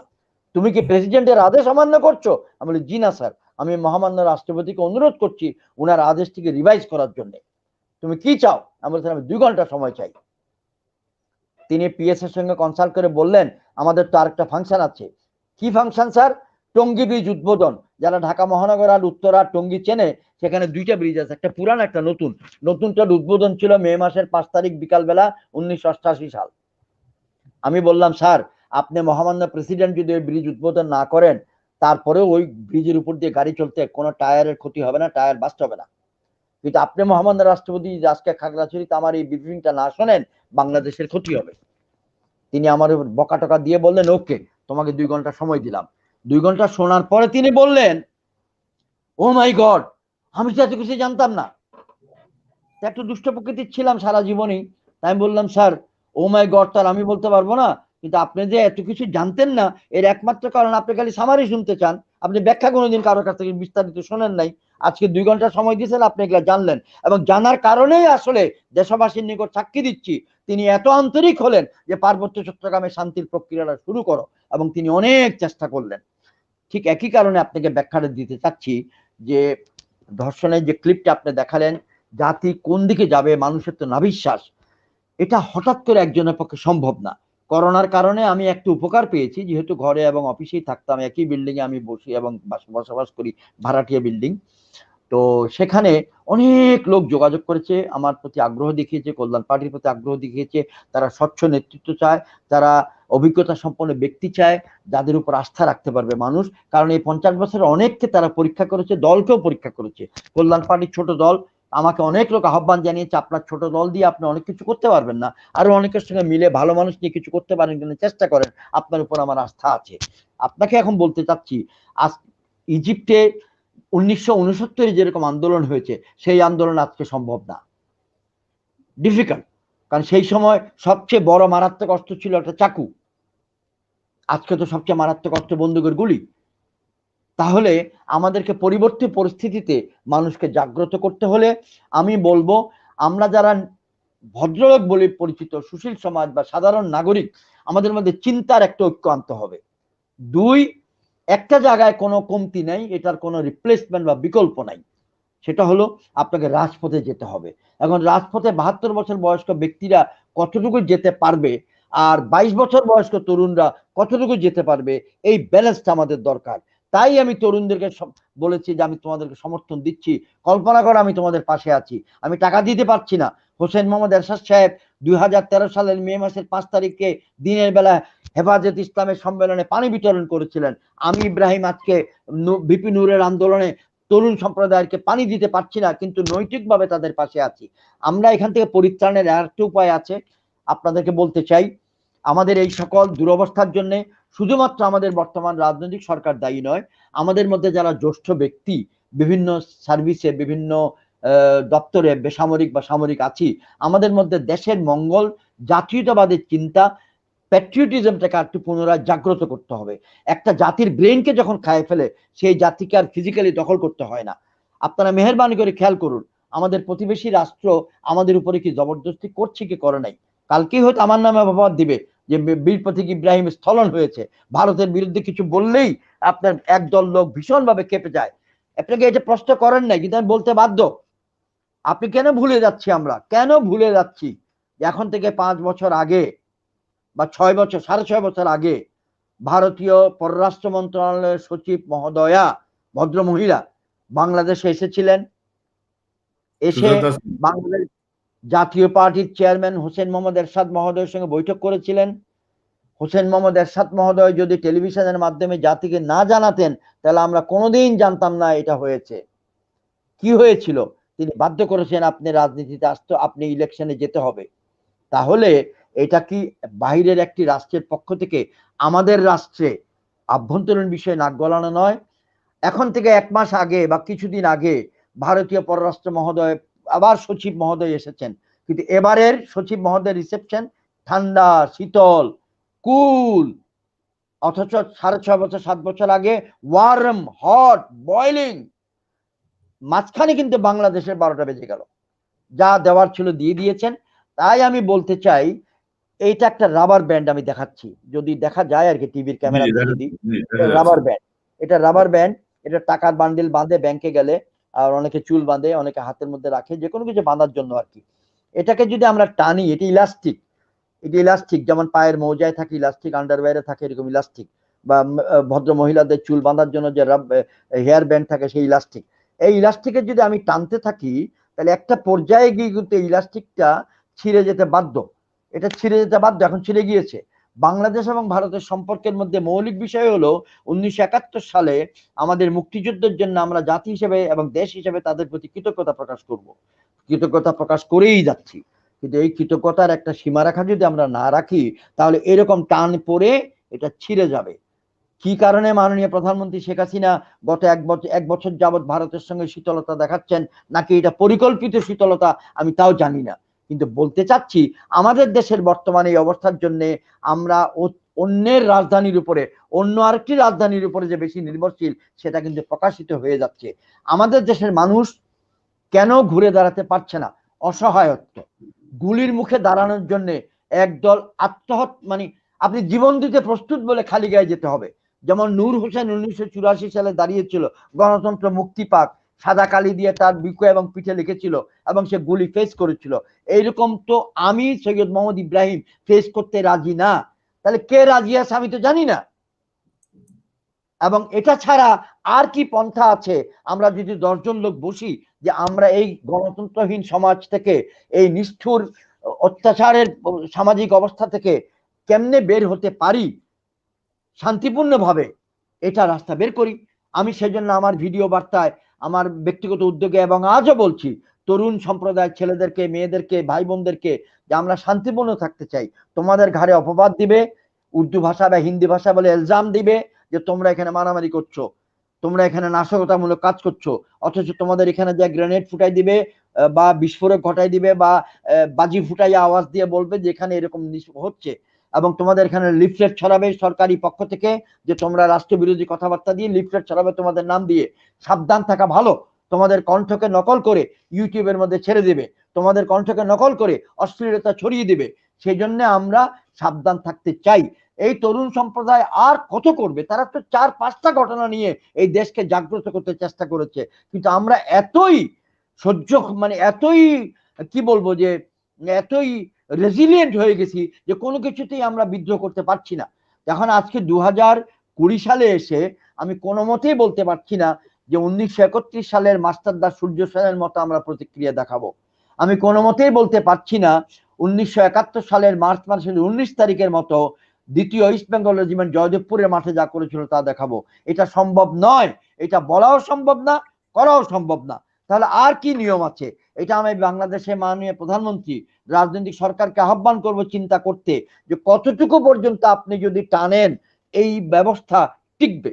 এবং যেদিন আপনি যদি শান্তিপূর্ণভাবে একটি সংসারে 4টা ভাই বাপ মারা যাওয়ার পর 4টা ভাইয়ের মধ্যে যদি শান্তিপূর্ণ সম্পর্ক রাখতে হয়, বোনগুলোর মধ্যে যদি রাখতে হয়, প্রধান কাজ হচ্ছে সম্পত্তি ভাগ বাটোয়ারা করে ফেলা। করতে না গেলেই বিপদ হয়ে যায়।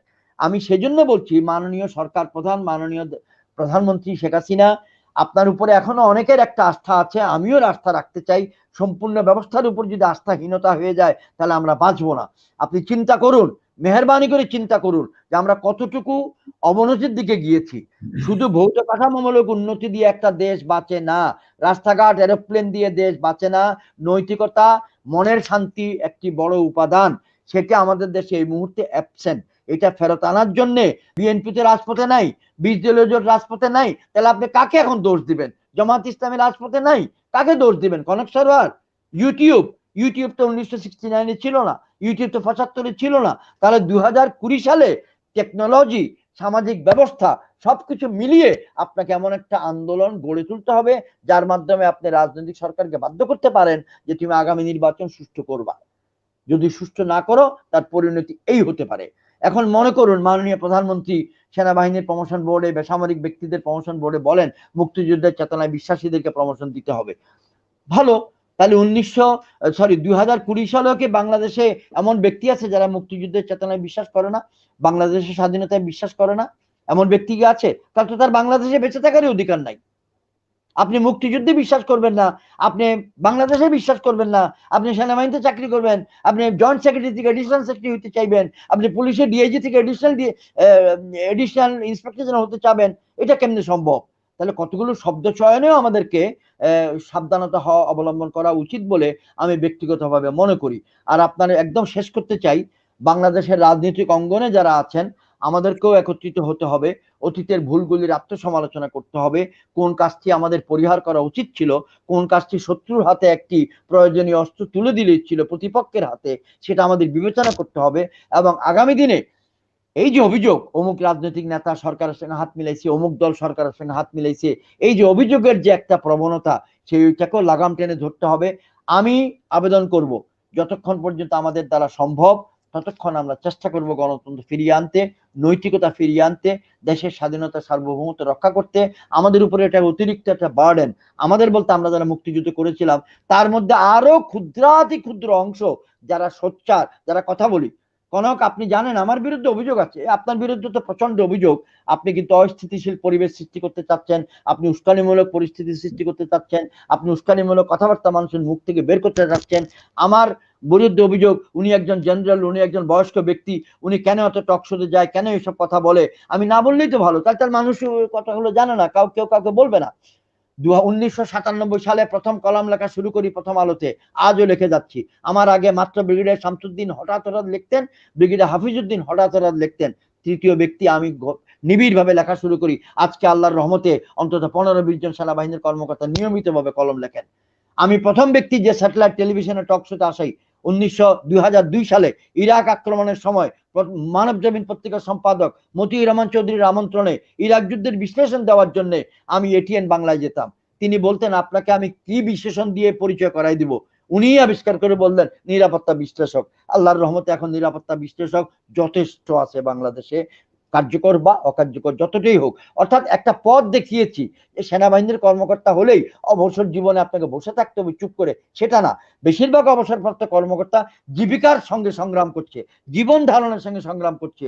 অপরিণত বয়সে চাকরি হারায়, অপরিণত বয়সে চাকরি থেকে বছরে নর্মাল সিস্টেমও চলে আসে, পরিবারে বাচ্চা কাচ্চার লেখাপড়া শেষ হয় না, তাদেরকে বাঁচায় রাখতে হয়। এই যে একটা কঠিন সামাজিক অবস্থা, পারিবারিক অবস্থার মধ্যে আমরা সামরিক বাহিনীর ব্যক্তিরা বেঁচে আছি, এটাও আল্লাহর একটা খাস রহমত যে এখন হারায় যায় নাই। তো আমরা কেমনে আপনার সমস্যার সমাধানে যাব? এক, আপনি আপনার টক শোর মাধ্যমে শালীনভাবে সুন্দরভাবে সমস্যাগুলো নিয়ে আসুন, আরো মতামত মানুষ যেন প্রকাশ করতে পারে। দুই, তরুণ সম্প্রদায় উজ্জীবিত হোক যে তাদেরকে প্রতিবাদ করতে হবে অন্যায়ের বিরুদ্ধে, কিন্তু শান্তিপূর্ণভাবে প্রতিবাদ করতে হবে। তিন, বাংলাদেশের মানুষের করের টাকা, ট্যাক্স পেয়ার্স মানি দিয়ে যারা নিজেদের জীবনকে গড়েছিলেন, যারা বড় হয়েছিলেন, যারা আরামায়েশে আছেন, তাদের নিকট প্রশ্ন করব। যেমন আমি ফৌজদার লেখাপড়া করেছি 6 বছর, আমি মনে করি আমার দায়িত্ব আছে আমার দেশ নিয়ে চিন্তা করার। প্রত্যেকেই চিন্তা করবে, কেউ বিজ্ঞানী হিসেবে অবদান রাখবে, কেউ সামরিক বাহিনীর মাধ্যমে অবদান রাখবে, কেউ সামাজিক এনজিও করে অবদান রাখবে, কেউ রাজনীতি করে অবদান রাখবে। কিন্তু আমি অনুরোধ করব, অবদান রাখতেই হবে। শুধু ব্যক্তি নিয়ে চিন্তা করলে, নিজের পরিবার নিয়ে চিন্তা করলে হবে না। আমরা ট্যাক্স পেয়ারের মানি দিয়ে 6 বছর ক্যাডেট কলেজে লেখাপড়া করেছি, আজও মানুষ করছে। এবং যারা সামরিক বাহিনীতে আছি, মানুষ আমাদেরকে চেয়ে আছে, আমাদের দিকে তাকায় আছে, রাইটলি ও রংলি। মানুষ মনে করে জনগণের কষ্টে সামরিক বাহিনী হলো একমাত্র তাদের বন্ধু। এটা আমি একজন মানুষ তার এই ধারণা দূর করতে পারবো না, পরিবর্তন করতে পারবো না। মানুষের মনে যে একটা মানুষে বলে না যে আল্লাহর ঘর তো মক্কা শরীফে, কিন্তু মানুষের মনেও একটি কাবা, সেই কাবা ধ্বংস করলে আল্লাহও সন্তুষ্ট হয়ে যায়। মানুষের মনে বিরাট একটি বিশ্বাস, কোনোখানে গেলেই বলে যে আপনি আর্মির লোক, আপনি বীর প্রতীক, আপনি মুক্তিযোদ্ধা, আপনার আর্মি কি করে? আমি বলি ভাই, আমার আর্মি তো কোনো মতেই না, আমি তো 24 বছর আগে বেরিয়ে আসছি, এটা আপনাদের আর্মি। আপনাদের আর্মি তো অসাংবিধানিক কোনো কিছু করতে পারবে না। সাংবিধানিক কি করা যায় এই চিন্তা আমাদের করা উচিত, সাংবিধানিক ভাবে আমরা কি অবদান রাখতে পারি এইটুক। এখন আভ্যন্তরীণ দ্বন্দ্ব যা কিছু আপনার মাধ্যমে জানতে পারলাম ভাইয়া, ডক্টর কানেক সারওয়ার, এগুলো মঙ্গলজনক নয়। আমি অনুরোধ করব টেলিফোন লিক আউট যেন কোনো মতেই না হয়, অশ্লীল ভিডিও যেন কোনো মতেই লিক আউট না করেন। সরকারি কর্মকর্তাদের চেয়ার প্রতিষ্ঠান, ইটস এন ইনস্টিটিউশন, এগুলোকে সম্মান করা উচিত। ব্যক্তিদ্বন্দ্ব প্রকাশ্যে আনা উচিত না। আমি ব্যক্তিগতভাবে মাপ চাই, সামরিক বাহিনীর ব্যক্তিগণকে ব্যক্তিগত আক্রমণের শিকার যেন কেউ না করে, because it insults N institution. আমি এই আবেদনটা রাখতে চাই একজন জ্যেষ্ঠ সামরিক অবসরপ্রাপ্ত কর্মকর্তা হিসাবে। আপনার টিভি চ্যানেলের জন্য আমার পক্ষ থেকে শুভেচ্ছা থাকলো, যারা এই অনুষ্ঠান দেখছেন কনক সারওয়ার, এটার জন্য শুভেচ্ছা থাকলো। মহান আল্লাহ আমাদেরকে দয়া করুন। যে দোয়াটি আপনি বলেছিলেন, এটা পবিত্র কোরআন শরীফের আয়াত হিসাবে এসছে। মুসা আলাইহিস সালামকে যখন আল্লাহ রাব্বুল আলামিন হুকুম দিয়েছিলেন, হে মুসা তুমি যাও ফেরাউনের নিকট সত্যের দাওয়াত দাও, তখন তিনি বলেছিলেন, ইয়া রাব্বুল আলামিন, আমি তো তোতলা, আমার কথা তো মুখে আটকে যায়, আর আমার সঙ্গে একজন বন্ধু দাও, তাহলে আমি সাহস পাবো। তখন তিনি উনার ভাই হারুন আলাইহিস সালামকে নেওয়ার অনুমতি পেয়েছিলেন। মুসা এবং হারুন দুই ভাই। এবং এরপরে তিনি আল্লাহর কাছে প্রার্থনা করেছিলেন, আমার তোতলামি দূর করে দাও, আমার বুকে সাহস দাও। এবং এরপর আবার এটাও বলেছিলেন, আমি তো বলে গেলাম, যারা শুনলো তারা যদি এটাকে কি বলে তা গুরুত্ব না দেয়, যেমন হিন্দি সিনেমা বলে উর্দু হিন্দি সিনেমা শুনছেন না, ঘর সে শোনো, যে তুমি মনোযোগ দিয়ে শোনো, এরকম। তাই উনি সেই দোয়াটা পড়েছিলেন, পবিত্র কোরআন শরীফের আয়াত। এবং আল্লাহ রাব্বুল আলামিন তার হাতে একটি লাঠি দিয়েছিলেন এবং বলেছিলেন, এই লাঠিটাই তোমার অস্ত্র, এই লাঠিটাই তোমার আর্টিলারি কামান, এই লাঠিটাই তোমার ট্যাঙ্ক, এই লাঠিটাই তোমার ফাইটার এয়ারক্রাফট। কেন? এই লাঠিকে তুমি মাটিতে বাড়ি দেওয়া মাত্র এটা অজগর সাপ হয়ে যাবে। এই অজগর সাপ সবকিছু ডিভাউর করতে পারে, DEVOUR, সবকিছু গ্রাস করে ফেলতে পারবে। তো এটা দিয়ে আমি আবার এটা রিপিট করি আপনার অনুরোধের পরিপ্রেক্ষিতে, বিসমিল্লাহির রহমানির রহিম, রব্বি ইশরাহ লি সাদরি ওয়া ইয়াসসির লি আমরি ওয়াহলুল উকদাতাম মিন লিসানি ইয়াফকাহু কাওলি। এটা আল্লাহ রাব্বুল আলামিনের নিকট আবেদন, ইয়া রাব্বুল আলামিন, আপনি আমার মুখের জড়তা কাটিয়ে দিন, আমার বুককে প্রশস্ত করে দিন, আমার কথাগুলো যেন তারা বোঝে, তাদেরকে সেই বোধ শক্তি দান করুন, এবং তারা যেন গুরুত্ব প্রদান করে সেই হেদায়েত তাদেরকে দান করুন। এই হলো ওই দোয়ার প্রার্থনা। এবং বিপদ থেকে বাঁচার জন্য এই দোয়া না, বিপদ থেকে বাঁচার জন্য আল্লাহ রাব্বুল আলামিন পবিত্র কোরআন শরীফে অনেক দোয়া শিখিয়ে দিয়েছেন। অন্যতম একটা আমল হলো ইন্না লিল্লাহি ওয়া ইন্না ইলাইহি রাজিউন, সূরা বাকারার একটি আয়াত। এই আয়াতটি বারবার পড়া, চরম বিপদের সময় যদি এই আয়াতটি পড়েন, মহান আল্লাহ তাআলা দয়া করার সম্ভাবনা প্রচুর। আল্লাহ বলেছেন আমি দয়া করব। আপনাকে আমি এখানে ধর্মীয় বিষয় বলতে আসি নাই, আপনি বাধ্য করেছেন, আলেম ওলামা যারা শুনছেন তারা যেন ক্ষমা করে দেন। না জেনারেল ইব্রাহিম, আমি যেটি বলছিলাম যে ফেরাউনের দরবারে হযরত মুসা আলাইহিস সালাম যে দোয়াটি পড়েছেন, সেই দোয়াটি এখন আমাদের অনেকেরই হয়তো আপনার কাছ থেকে শোনার পরে পড়ার লাস্ট কথা বলে দিই, সর্বশেষ কথা আপনার মাধ্যমে বলে দিই, বাংলাদেশ কল্যাণ পার্টির সর্বস্তরের সৈনিক, সর্বস্তরের কর্মী এবং নেতাকর্মী ভাই বোনদের পক্ষ থেকে দেশের সকলের প্রতি, শ্রোতা মণ্ডলীর সকলের প্রতি আমার শুভেচ্ছা থাকলো, শ্রদ্ধা থাকলো। আমরা ক্ষুদ্র দল, ছোট দল, কিন্তু আমাদের মাহাত্ম্য বড়, আমাদের লক্ষ্যবস্তু বড়। আপনারা দোয়া করবেন, সহযোগিতা করবেন, নীরব দর্শক থাকবেন না, এতটুকু। এবং নেতা বেছে নিন, দল বেছে নিন, সক্রিয়ভাবে এগিয়ে যান, হয় এনজিওর মাধ্যমে, নয় স্কুলের মাধ্যমে, নয় কলেজের মাধ্যমে, নয় রাজনৈতিক দলের মাধ্যমে, কিন্তু সমাজে অবদান রাখার জন্য এগিয়ে যান, এই আবেদন। কনক, আপনার জন্য অনেক শুভেচ্ছা। ধন্যবাদ জেনারেল ইব্রাহিম, আপনাকে অসংখ্য ধন্যবাদ আপনার অত্যন্ত মূল্যবান বক্তব্যের জন্য। যেটি আমরা বলছিলাম যে ফেরাউনের দরবারে হযরত মুসা যে দোয়াটি মনে মনে পড়তে পড়তে যে গিয়েছিলেন, সে দোয়াটি হয়তো এখন অনেকেরই পড়ার সময়, অনেকেরই সাহস সঞ্চয় করার সময়, রুখে দাঁড়ানোর সময়। নিশ্চয়ই আল্লাহ এই দেশ রক্ষায় মানুষের পাশে, মানুষকে সহযোগিতা করবেন। এবং আপনি যেটি বলছিলেন, আমি অত্যন্ত শালীনভাবে আমার অনুষ্ঠান করার চেষ্টা করি, দেশপ্রেমের অংশ হিসেবে, কোনো দলের পক্ষে বা বিপক্ষে নয়। কিন্তু আপনি যদি দেখেন, এই কমেন্টসে যদি যান, আপনি দেখবেন যে সরকারি ট্যাক্সের অর্থে আমাদের ডিজিএফআই এর মনোনীত কিছু বাহিনী আছে যারা অশ্লীল গালাগালি করতে চায়, এবং প্রতি কমেন্টস 50 টাকা করে তারা পায়। তারা কমেন্টস করে স্ক্রিনশট নিয়ে পাঠায় দেয়, 50 টাকা করে পায়। এক ধরনের বেকার সমস্যার সমাধান। কিন্তু যাই হোক, এগুলো থাকে, আমি দেখিও না অনেক সময়। তো জেনারেল ইব্রাহিম, আমি কোনো মতেই অংশ নিব না, আমি কোনো মতেই আপনার এই আলোচনায় অংশ নিব না। তারা আমার অনেক ছোট ভাই, তারা অনেক ছোট ভাই, ভুলভ্রান্তি করে, মাফ করে দিবেন, তাদের প্রতি আবেদন, তারাও নিশ্চয়ই চিন্তা করবে আর কি। থ্যাংক ইউ, আপনি আগায় যান। আর কোনো বক্তব্য তাহলে শেষ করবেন। মূল উদ্দেশ্য যেন ব্যাহত না হয় সেনাবাহিনীর, ডিজিএফআই এর। তো আপনাকে অসংখ্য ধন্যবাদ।